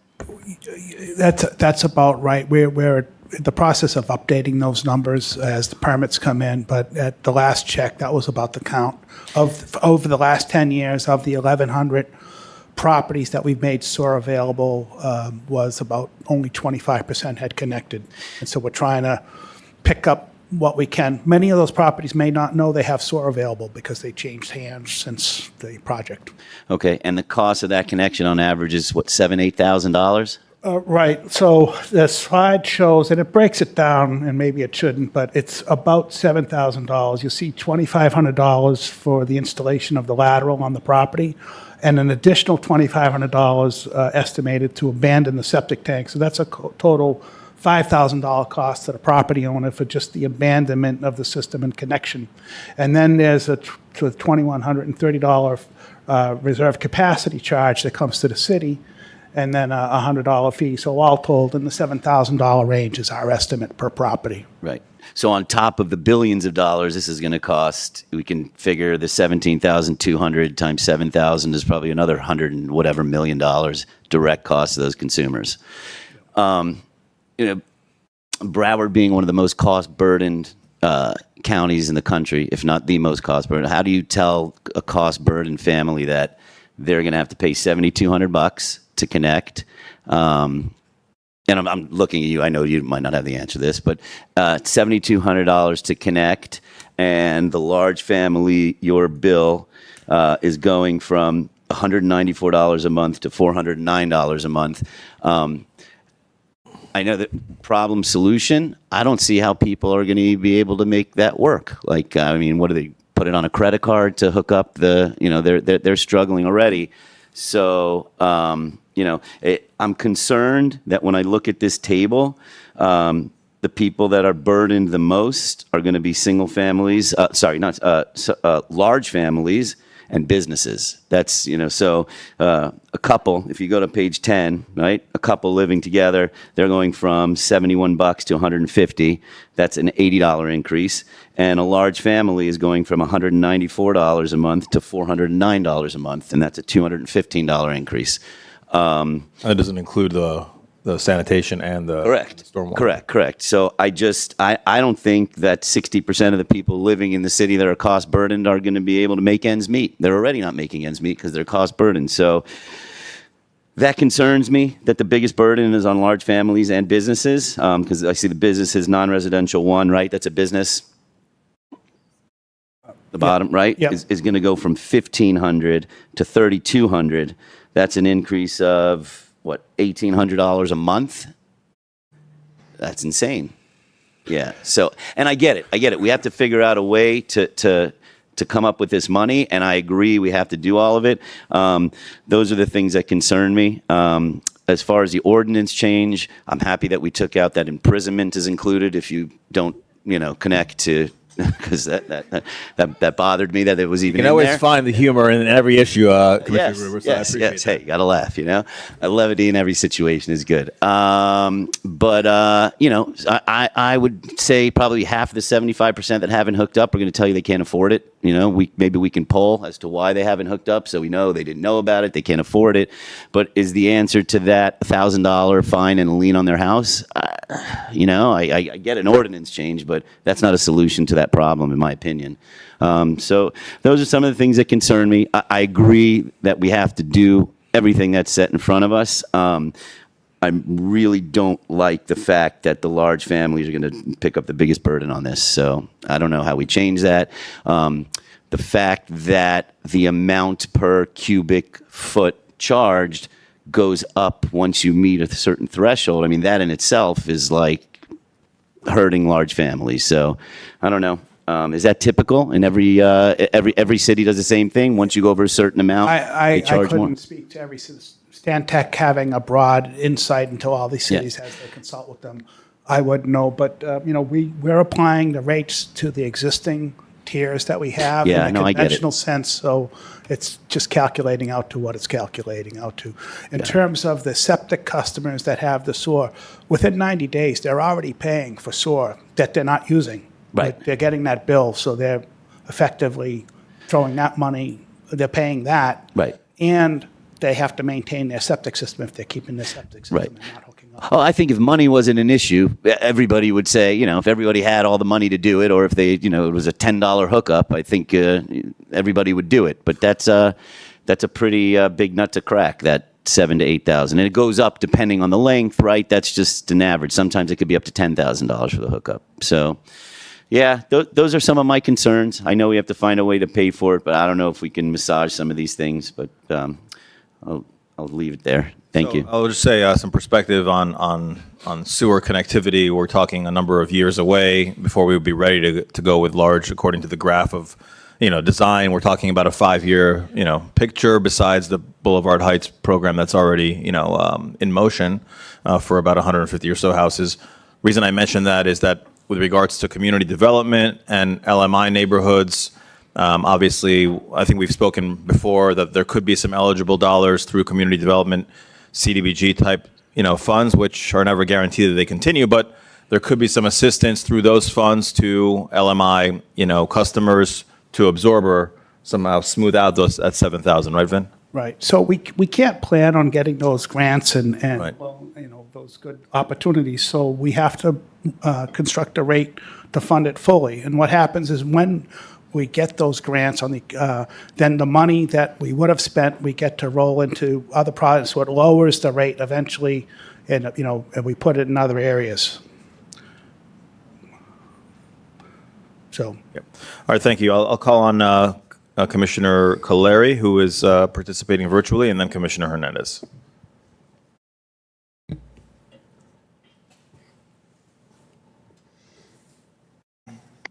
Commissioner Coleri. Hi. Hi, we can hear you, yes. Hi, guys. Thank you for allowing me to participate virtually. I just, you know, all of the comments that have already been spoken, obviously we all carry this burden and concern and responsibility. You know, I think the main thing that I had spoken with Vin about during our you know, our one-on-ones is incentivizing somehow instead of punishing, incentivizing, coming up with a creative way where you, the businesses that need to connect and the homeowners, creating that type of ability to incentivize, or those that have already jumped on, they shouldn't be penalized. And I also think that, you know, recognition for doing the right thing is so important, and you kind of get, you know, a little bit more participation.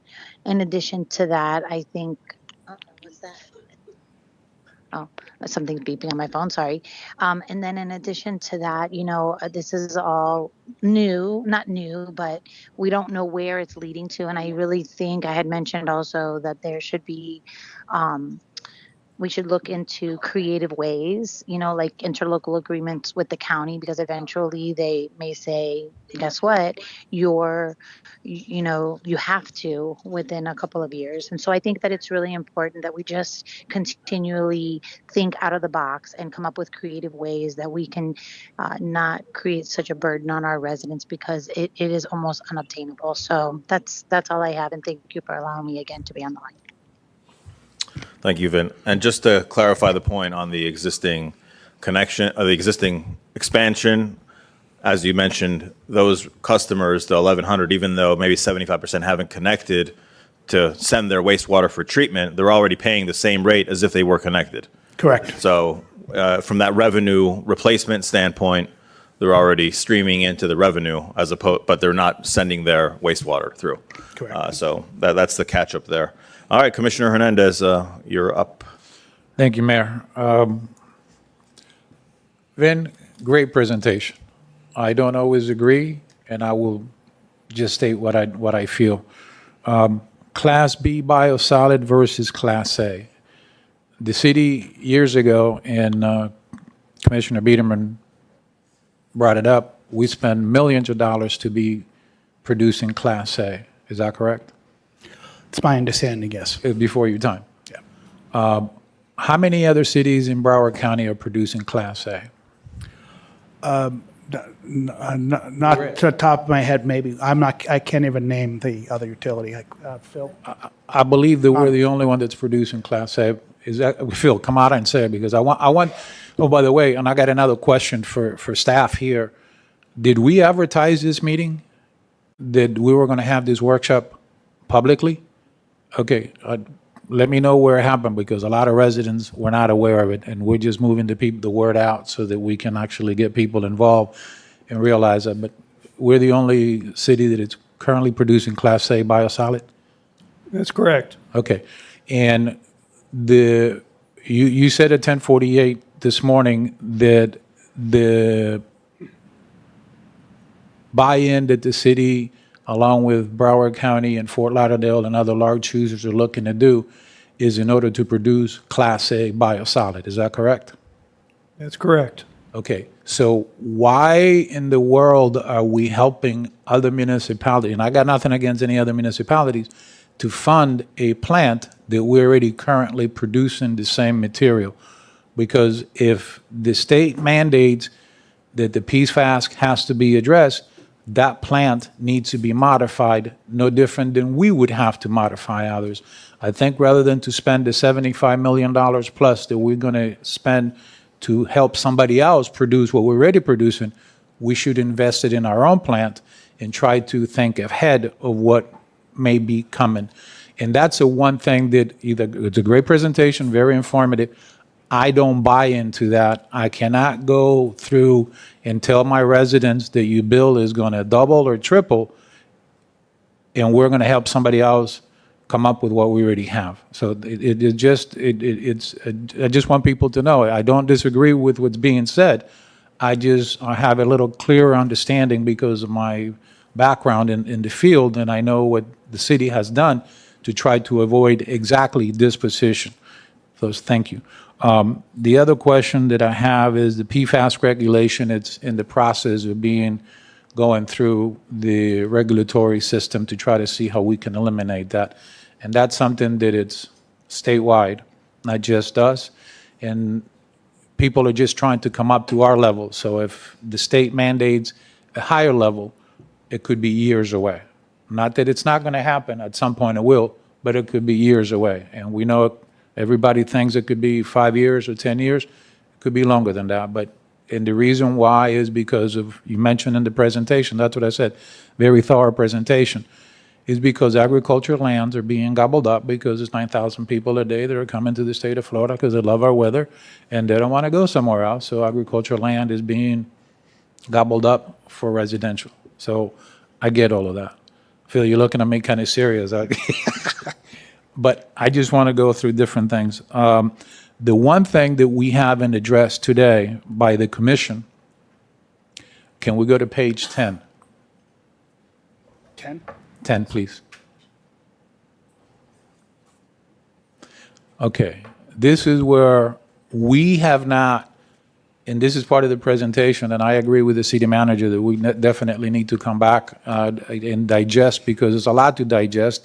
And I would ask if we could put the word out in more ways than one, so that we get, I see that we have some people here, but that we have more buy-in from the residents, because I don't want them to find out when their bill hits their mailbox. And that's the problem that they always says, well, nobody told us. Well, you probably didn't listen, but we were saying it. So let's see if we can find a better way of getting the message out. We haven't looked at core, 30 years, 20 years, 15 years, or 10 years. That decision hasn't been made by the commission. That direction hasn't been given. We thought we talked about what we would like to see. Some commissioners said very aggressive, we'd like to see 10 years. So I'm gonna, since the slide that we had was that the sky is falling, and I agree with you, that, and I know for a fact that there was deferred maintenance on the sewer plant for decades. And that's coming to our detriment at this point. But let's say that we decide to be very aggressive and we do 10 years.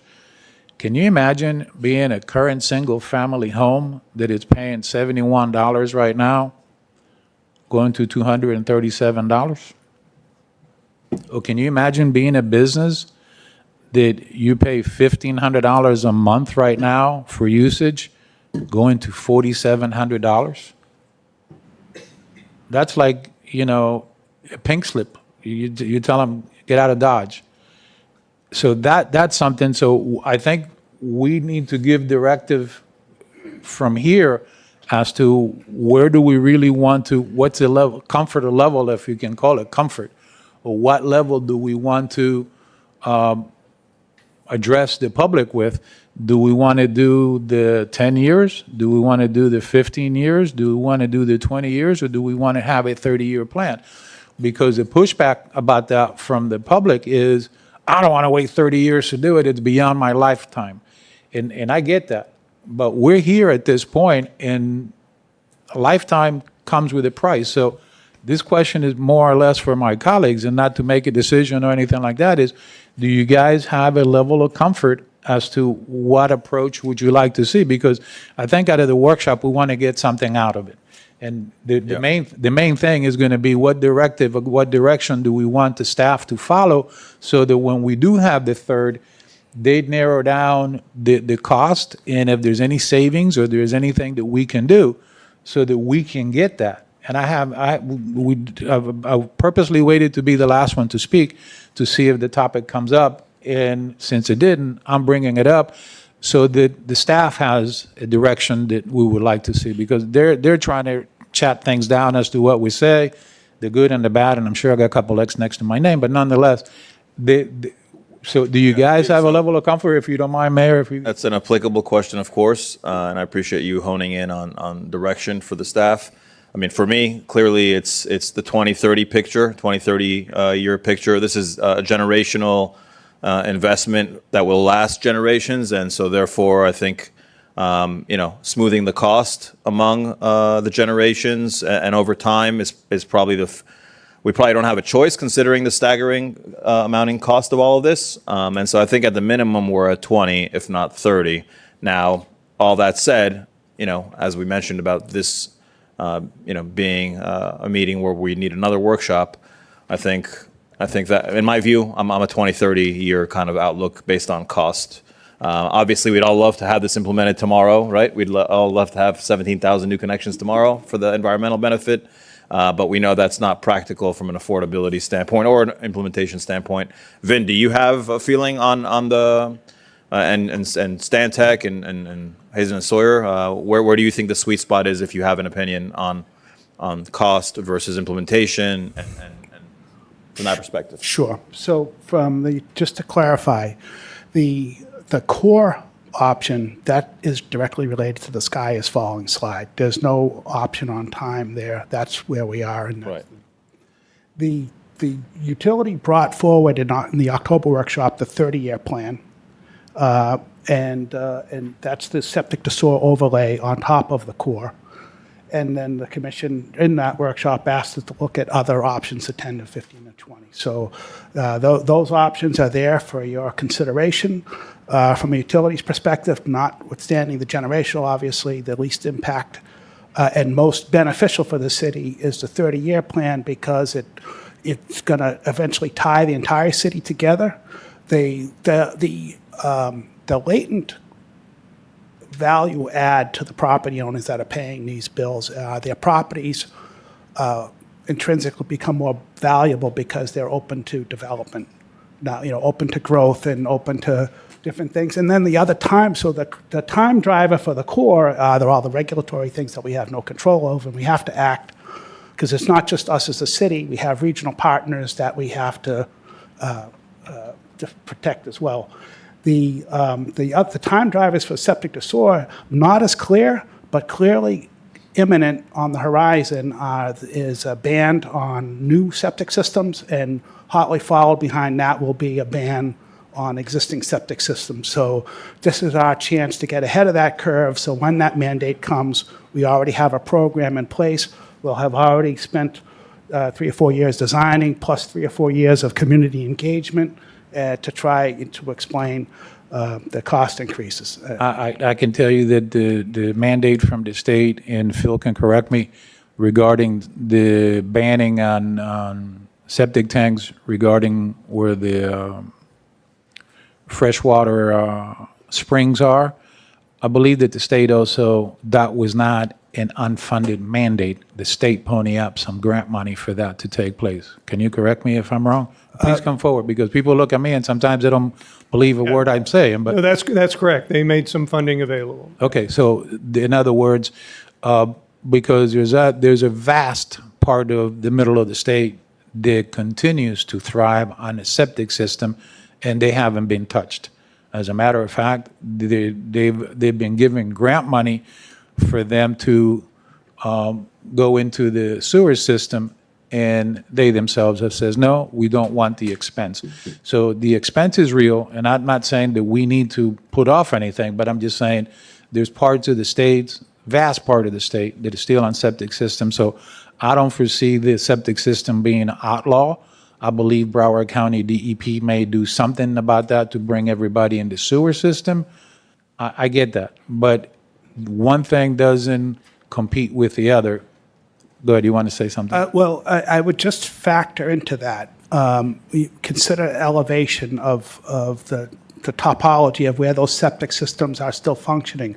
We are a coastal city, and with sea level rise, what's causing our existing septics to fail is the rising groundwater that will compromise those septic systems. I don't know when that will happen, but I think it's a factor, something that should be taken into consideration. You have no argument for me that we need to go to the sewer system. I'm just saying the other part of the expense that is being equated here, I just don't think that we need to help somebody else come to the level where we at this point, when we ourselves should be leading the pack and maybe getting back to the point where we dry our biosolids in order to eliminate the PFAS in it. I mean, I get what we're trying to do for the long term, but the long term could be something that in the 20 years or 30 years that we do this hasn't happened yet. And we're paying for, or making our residents pay for the next 20 to 30 years, when that need may not be arising. Technology is moving fast. So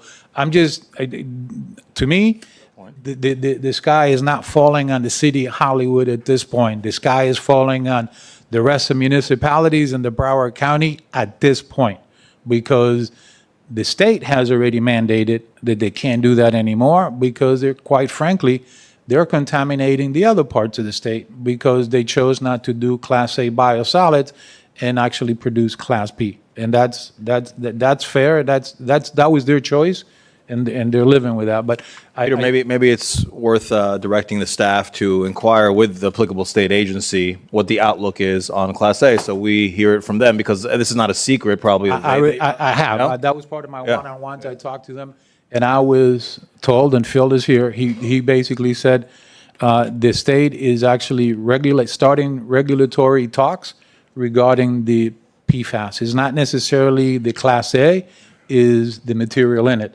that they're concerned with. But that's regulatory that is starting talks, and talks with anything like this take time. Phil, So I'll just lead off, Phil. So Senate Bill 1474 and Senate Bill 1294 both expressly address Class A sludge. One of them is looking at limits on. They can't hear you, by the way, they can't hear you online. Okay, all right.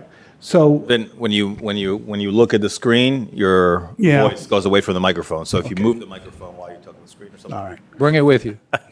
give them a hand. I'll don't intend to be rude. I'm going to look away from Commissioner Hernandez as I answer his question. You could look at that screen. You can look at this one. All right. thank you. You caught me. You caught me. All right. So Senate Bill 1474 and Senate Bill 1294 are expressly addressing Class A sludge. One of them is looking at total maximum daily limits applied on land. I think one of them is asking the University of Florida to do a study on the impacts of Class A, and I'll just based on my experience here in Florida, how the whole ocean outfall rule began was, I believe, a UF and an FAU study on the impacts of ocean outfalls, and within a few years after that, ocean outfalls were ruled, outlawed.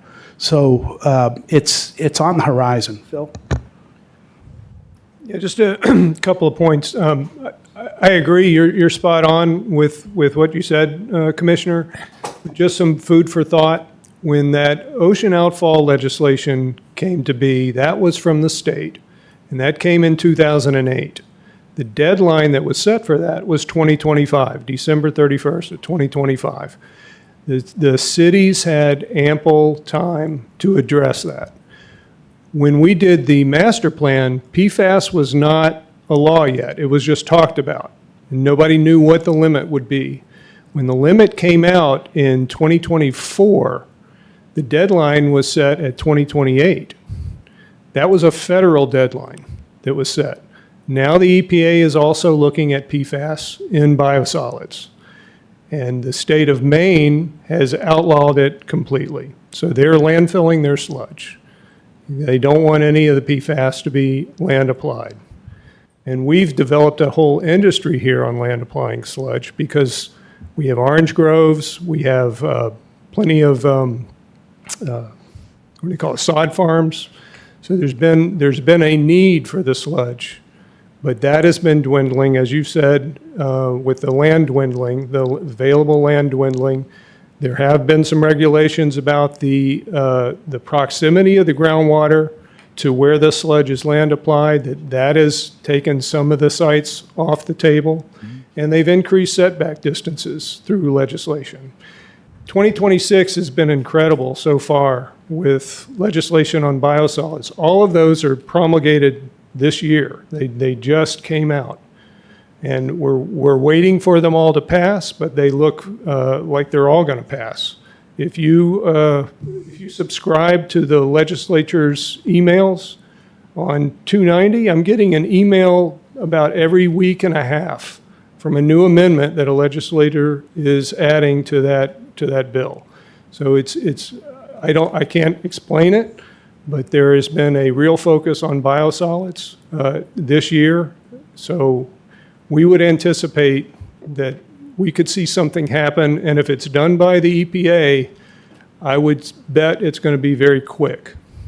I don't disagree, but my point is, and what I was bringing up to the commission, and you agreed with it, is it the plans for what the county is looking to do is to produce Class A, correct? That is correct. Okay, so why are we going to spend $75+ million in order to go and help get that set up when we're already producing that? We've already spent the money and we're already producing that. Whatever legislation is coming through, and Adam, something else to keep an eye on when it comes to the legislation that's coming on. From 2008 to 2025, how many years was that? 17 years? Right. So my point was that I started talking is this could be years away. It's not that it's not going to be addressed, that they know that municipalities cannot put that burden on their residents immediately because it's something that needs time to do.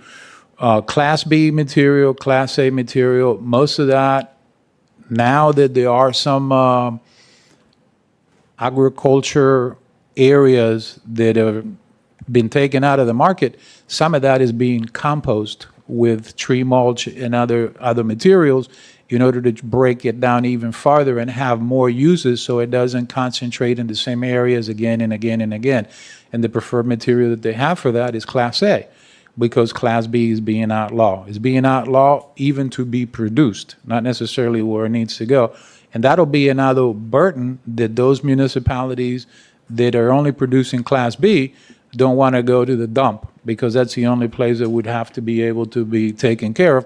But in the case of Broward County itself, they own the dump.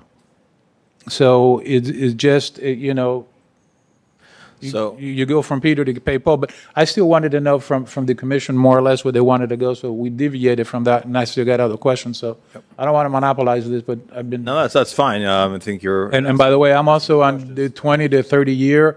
If we could break it down to 25 years so that it doesn't sound so bad when we talk to people. And I did talk to Vin, and I asked his questions on the one-on-one. And the same question that you asked Mayor, I asked him, and he says that's the reason we brought the 30-year, because we knew what the impact would be to the homeowners and what we would have to tell them. So, and I appreciate that. And they've been conscientious about everything that we talked about. And I challenge them when it comes to that, and I'm not doing that here. I just want to make us aware that some of those things the priorities of those things need to be there. So I'd like to know where the Yeah, commission- Vince, so I want to poll the commission with regards to the time horizon, but in your, from an implementation and a recommendation standpoint, knowing, all the content of the presentation with regards to cost, implementation, regulation, et cetera, where is the Department of Utilities, you have a recommendation on the 10, 15, 20, 30-year item? The utility is recommending the 30-year or the 25-year would work. Consider that your stormwater plan is a 25-year plan, so it would dovetail nicely with all the work. Maybe we can call it a 2050 goal, like Outlook to 2050. We're basically 24 years into 2050.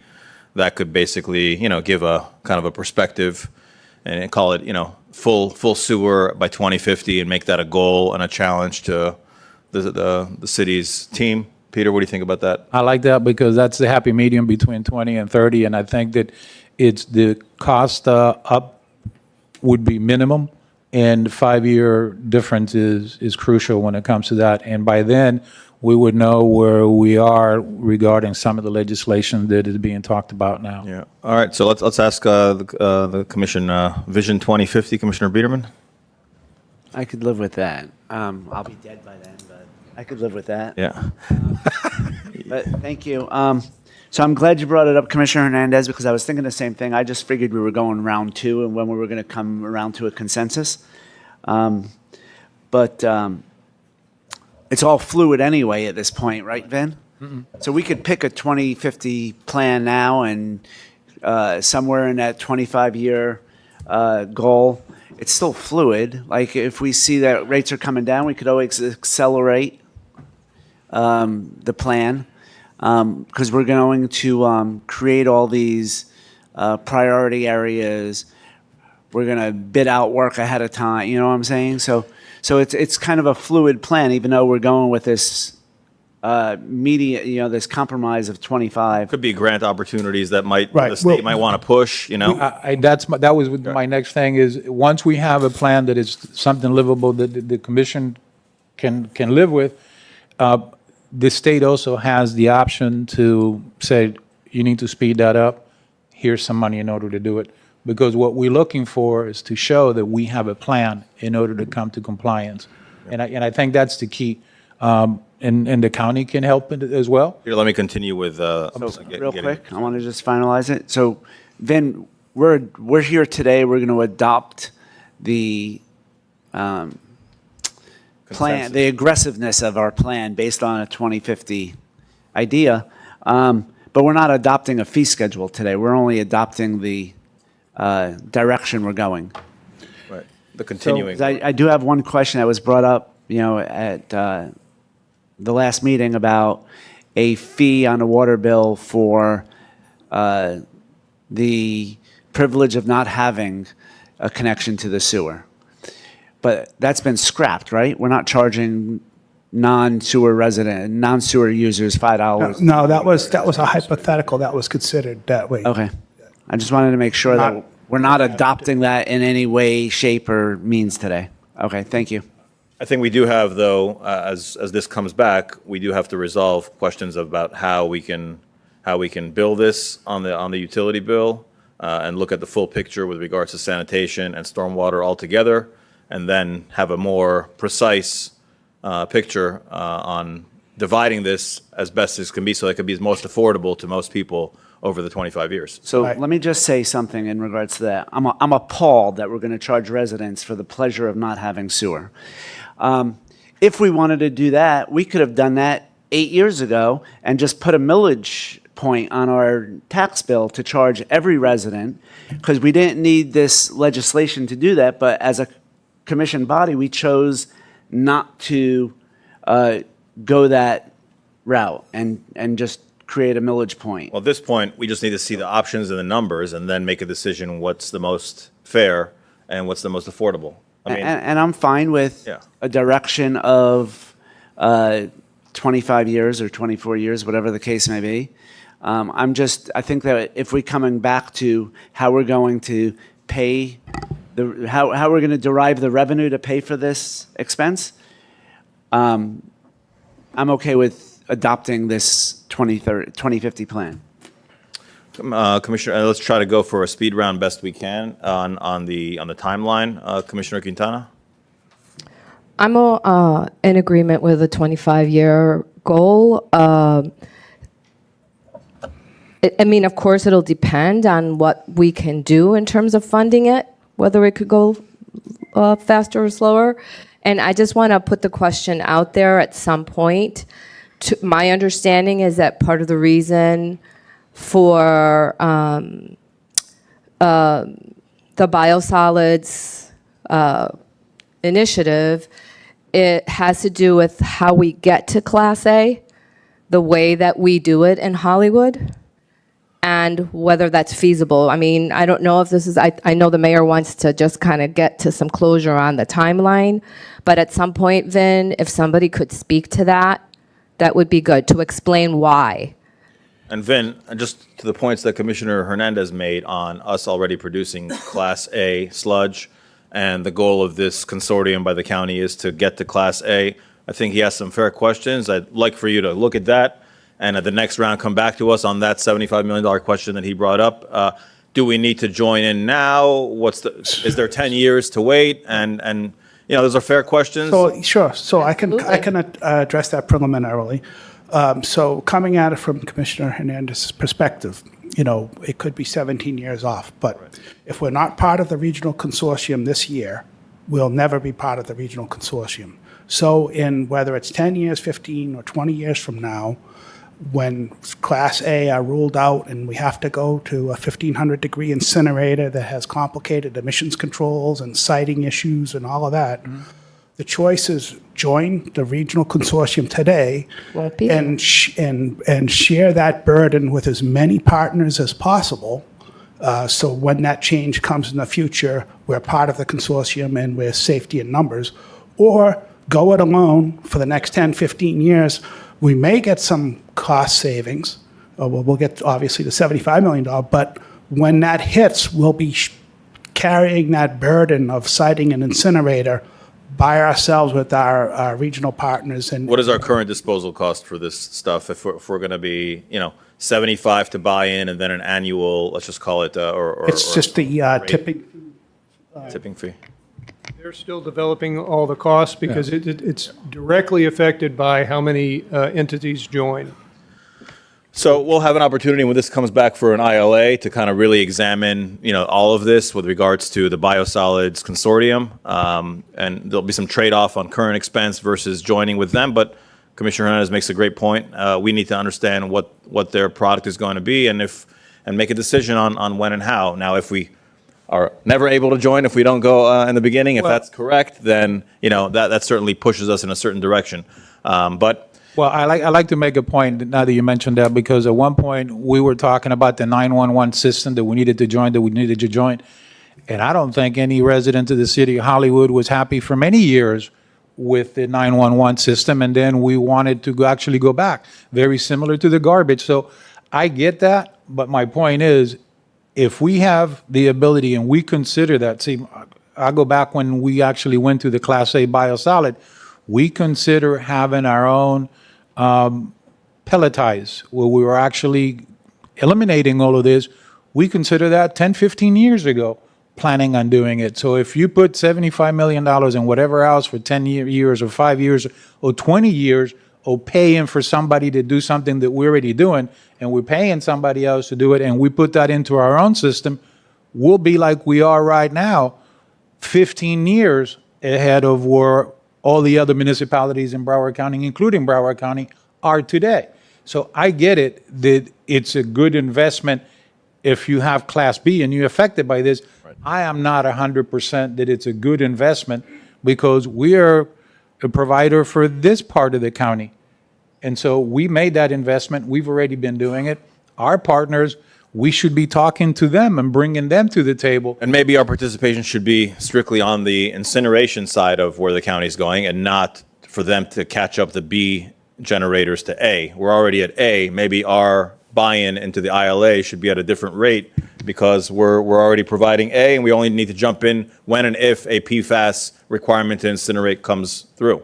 So that's a negotiation issue. It's just a point for us to be aware of, rather than to just blindly go into something like that. And right now, if you come into the ILA, you're going into an ILA where we don't control. We're going to be one small piece of the bigger pot, somebody else controlling it. We're not going to know what the cost is. So there's a lot of questions before at least might say, yeah, go ahead and do it. I don't feel comfortable doing that, because I already know where we are and I know the process. So I would think that our investment should be, the commission actually votes on this, and we're not taking any votes today. We're just giving direction, is to actually look farther into doing something like this, rather than to lead us into where we don't really, Yeah, I don't feel think- that we really need to go. Just to put that issue to bed, I mean, it seemed, obviously, this is coming back as to whether or not to join the regional biosolid facility and how. So between now and when that comes through, I want Commissioner Hernandez's answers and points to be included in the staff analysis and one-on-ones with us, so we can go into that and examine that with eyes wide open on us being a Class A producer, as he's making the point. So I think you made that point, Commissioner Hernandez. Let's continue. I want to try to just get quick consensus on the Vision 2050. Commissioner Shuham, on that? I am good with that. All right, that was efficient. Commissioner Gruber? I mean, I'd like to see the numbers. I'm not really comfortable with the numbers at 30 right now, to be honest with you. But I don't think we could do that to large families or businesses. I think it'd be disastrous. Not that I Okay. know, yeah. So I'd have to look at it. And Commissioner Coleria, I know. 25 or 30, not sooner. I gotcha. And Commissioner Coleria, I know she'll provide her feedback, but she's probably good with the longer timeline, I imagine. So that's the answer on that. Commissioner Hernandez, you still have the floor. Go ahead. Thank you, sir. I don't want to be accused of monopolizing the time. No, we still but have I 20 do. minutes. Page 26 and 27.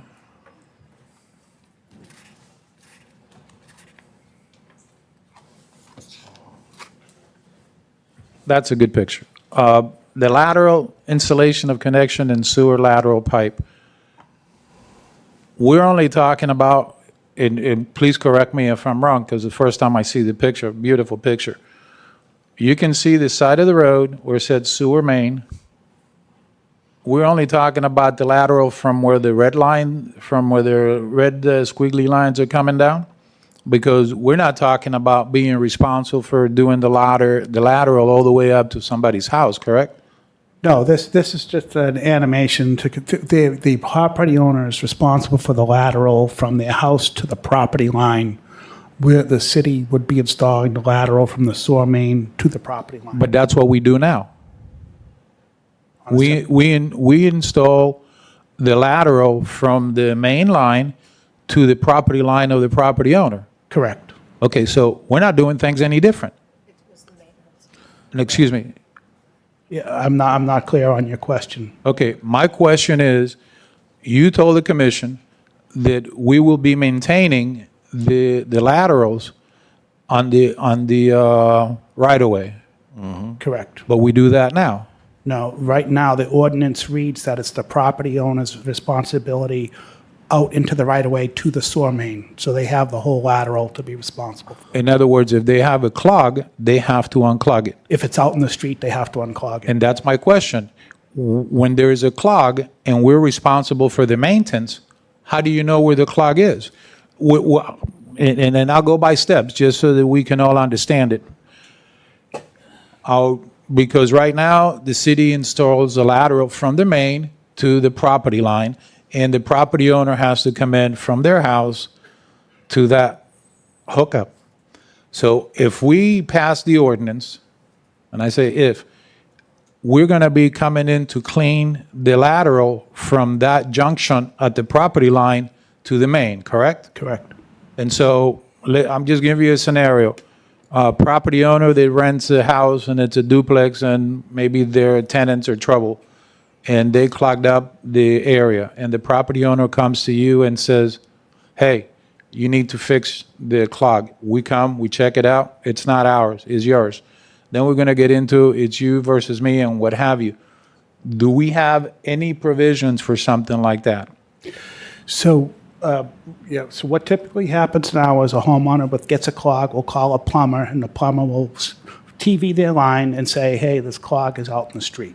That's when they call the utility. That's when we would clean it. Now, what I've asked staff to look at is a provision in the ordinance that says we'll clean it and maybe put some parameters. We'll do 1 or 2 cleanings in a 12-month period, rolling 12-month period, and if there's more than that, then it's an issue that, maybe we need to And you just raised the question that I was driving this to.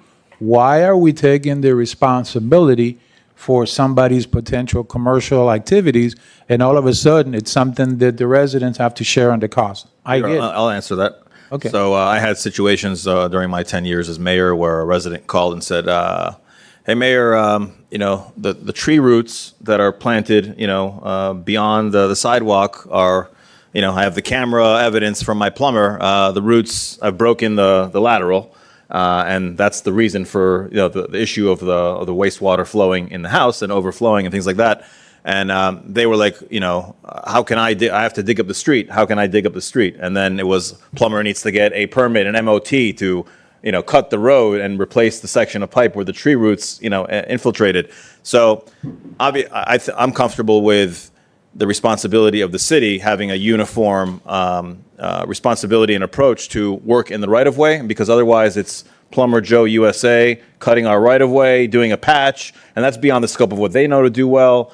And I don't think, and Vince, correct me if I'm wrong, but is it really common that the usual, what are you flushing down the toilet is clogging beyond the, from the lateral to the main, or is it really more tree roots and I don't have breakage? metrics on the nature of the repairs. It could be either a clog, but to your point, Commissioner, what I asked staff, because it's an ordinance and we're creating as we go, I asked to look for some, create some provision that limits our liability. So we're not out there, if somebody decides they're going to put bacon grease down their sink every Sunday and we're out there every Monday clearing it, we need to be able to put, draw some boundaries around that. So let's not throw out the baby with the bathwater. The current ordinance says that it is the property owner's responsibility to take care or fix the lateral currently, correct? I'm not an attorney, but the word responsibility doesn't mean you get Plumber USA to come and do it. That means that you're responsible for the payment of such. Why can't we tweak the ordinance where if it's in the right of way, they have to pay the city and the city utility comes and do it, rather than to reinvent the wheel. And it's already in the ordinance that it's the property owner's responsibility. And this way eliminates the issue that you're talking about where we're actually cleaning up somebody else's stuff. That's the only thing look, I'm bringing up different points and different ways of thinking regarding. Saying like a cost recovery? A cost recovery. If it's something that and I don't, by the way, I know you guys put tons of hours into something like this, but I've learned that there's more than one way to skin a cat, and this is the simplest tweakers, and in the long run, probably the least cost-effective, the more cost-effective and the least burden to the residents in the long run with the utility expense. So I think it's a good idea. When you bring back the ordinance and you analyze this, see if there could be a permissible fee for the lateral repair, even though it's the city's responsibility. It could come with a fee if that's permissible. What that fee schedule could be is a flat, what have you, residential versus commercial. And let's see it if it's possible. I think that's a fair point and help us reduce cost. It's just another way to structuring, and it already says that it's their responsibility to do it, just like when a contractor hits a pipe. Sometimes we don't allow them to do it. The city is the one that goes out and fixes it, and they just send them the bill. Is no different. So then we would be responsible, but with a fee associated for the work. We'll look at those options when we bring forward the reso. Of course, there'll be one-on-ones, and we'll circulate a draft of the reso. And only because it eliminates some of the tenants when they are unhappy, and I've heard this, they pour cement down the pipe. And I don't want us. Any ideas out? Well, no, I'm not, but it's already happened. It's happened multiple times. Crazy. When they're not happy with their landlord, this stuff happens. So I don't want our residents, and Phyllis is over there, yeah, we know. I don't want our residents to have to pay because there's a grudge match between a tenant and a landlord. I'm just looking at it from the other side. Repairs, clean out, okay.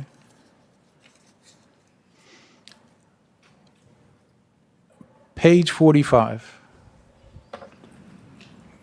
See, you keep looking away, man. You must be right-handed, right? I am.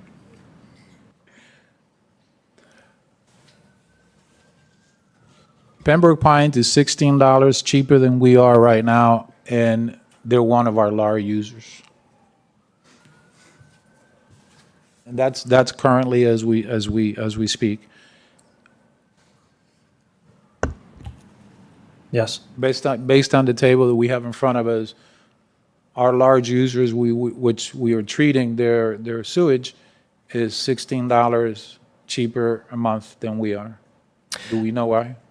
No, we don't. It's a combination Partial, right? We're not treating all of their wastewater, only a portion there. No, but overall, if you average everything, whether it's their use or our use, it's still cheaper than where we are, and we're the regional provider. So I don't know. It's just something that jumped at me, and I just wanted to ask. If you have an answer, great. If you don't, then we'll continue to have a question. No answer other than it's a blend of water and sewer, and I don't know what their level of service is compared to the cities. We provide both to them. Not all of it, but we provide both to. No. Can I chime in? Yeah, go ahead. So I think part of it is they're using only part of water and sewer from us, and they're Correct. producing their own water and sewer Correct. plant. I think part of the problem is what? No, sir. We Sorry. only treat their sewer. We don't provide any water to them? Okay. Sir. So regardless, Used to, right? regardless, I think part of the issue is they have a triple P water treatment plant, and they don't have the benefits that we do in Hollywood. So sometimes the private sector does things a little better than the city, but we have better water than they do. And we have a better sewer treatment plant because we're doing Class A sludge. So that's why theirs is cheaper. Okay, I was One point I will say about Possibly, the large users is that, their costs are going to go up too with the investment that they need to participate in the 400 million. And so at some point, our regional utility will have to inform them, and they're going to have to increase their rates as well. Yeah, if you go to page 46, that addresses that. You look at page 46, they're the lowest. So, and I get they're going to go up, but my point is, I get where we're at. I'm just looking at we may have to look at what somebody else is doing to see if we can learn from. Those are the points that I have. You guys made a great presentation. We had great one-on-ones, and I'm only bringing what I've benefit of my experience to the commission, so it gives us something to think about, and maybe there's more ways to do the same thing that we're trying to do. As Commissioner Kaleri says, sometimes we have to think outside the box to be able to do the same thing that's being presented. That's the only reason I brought up what I did. I love what we're trying to do.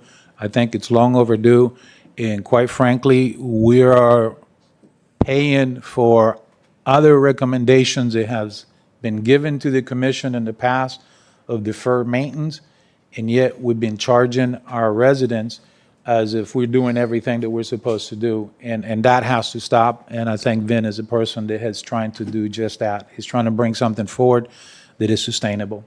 So Vin, if you can go back thank you, Commissioner Hernandez. If you can go back to slide 2, let's wrap it up with, I think everyone will agree. Let's get to the slide.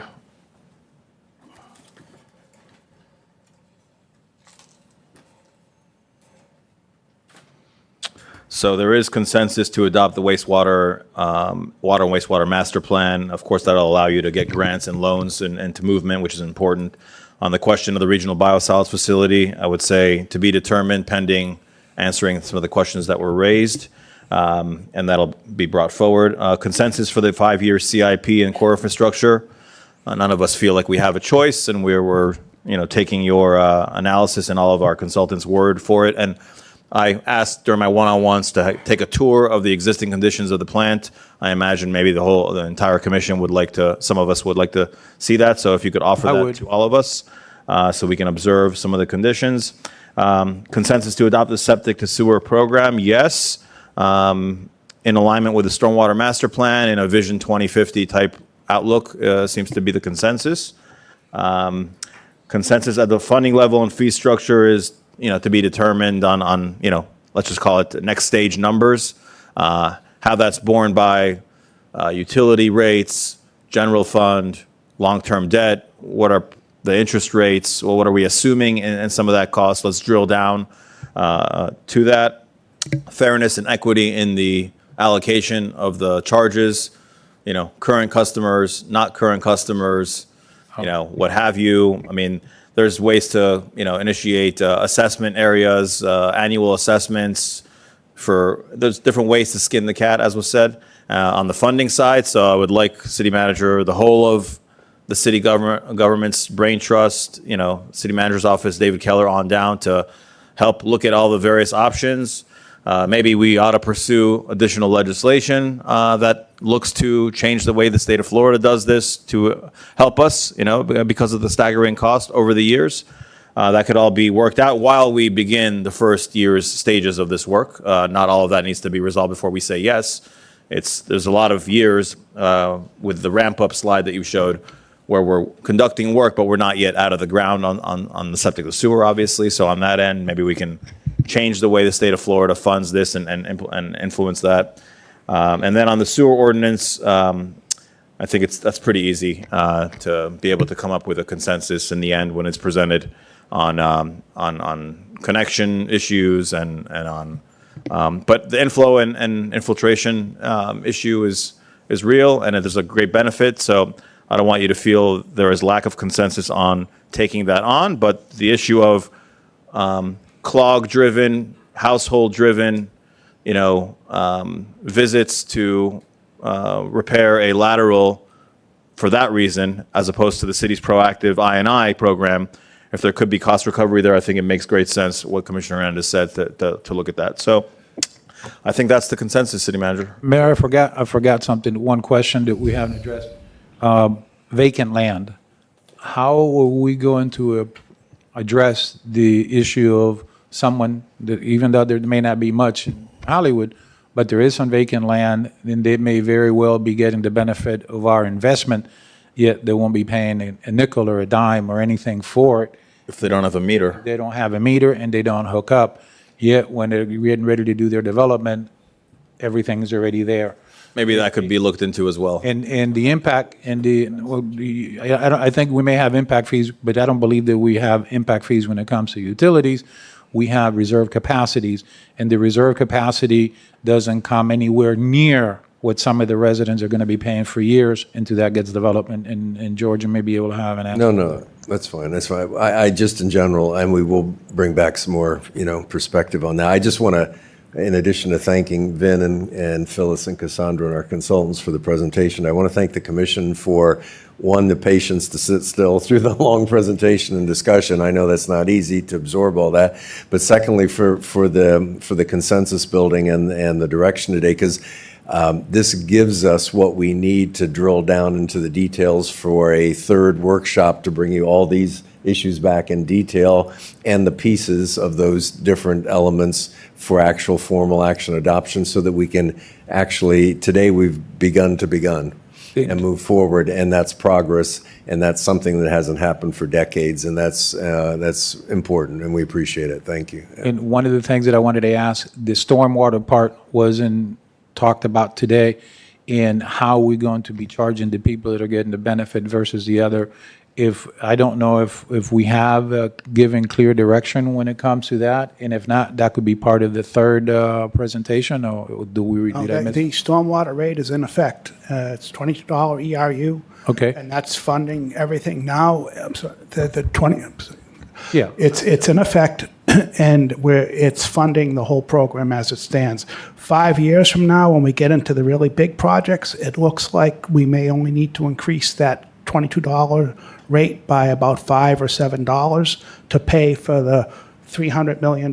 So that's going to be pretty level for the next foreseeable future. And my understanding is that all of the residents are going to be already paying that. Correct. And, okay, so the key is going to be, some residents are going to want the question as to when they're going to be seeing the benefit of those $22. So at some point, I know it's not anything that we need to do now, but the questions are being asked. So if you could help us out. We're in the process of onboarding the program manager, and that $75 million citywide slate of projects is underway and under development, and we'll be rolling out the public information campaign to inform people when and where those stormwater projects will hit. Thank you, sir. All right, City Manager, thank you, City Commission. That concludes our workshop. Thank you to members of the public who took interest here and came today. Continuing direction for the city, but we're well on our way to help resolve these issues. It's going to come at a cost, and we're going to try to make it as fair as possible. Thank you all.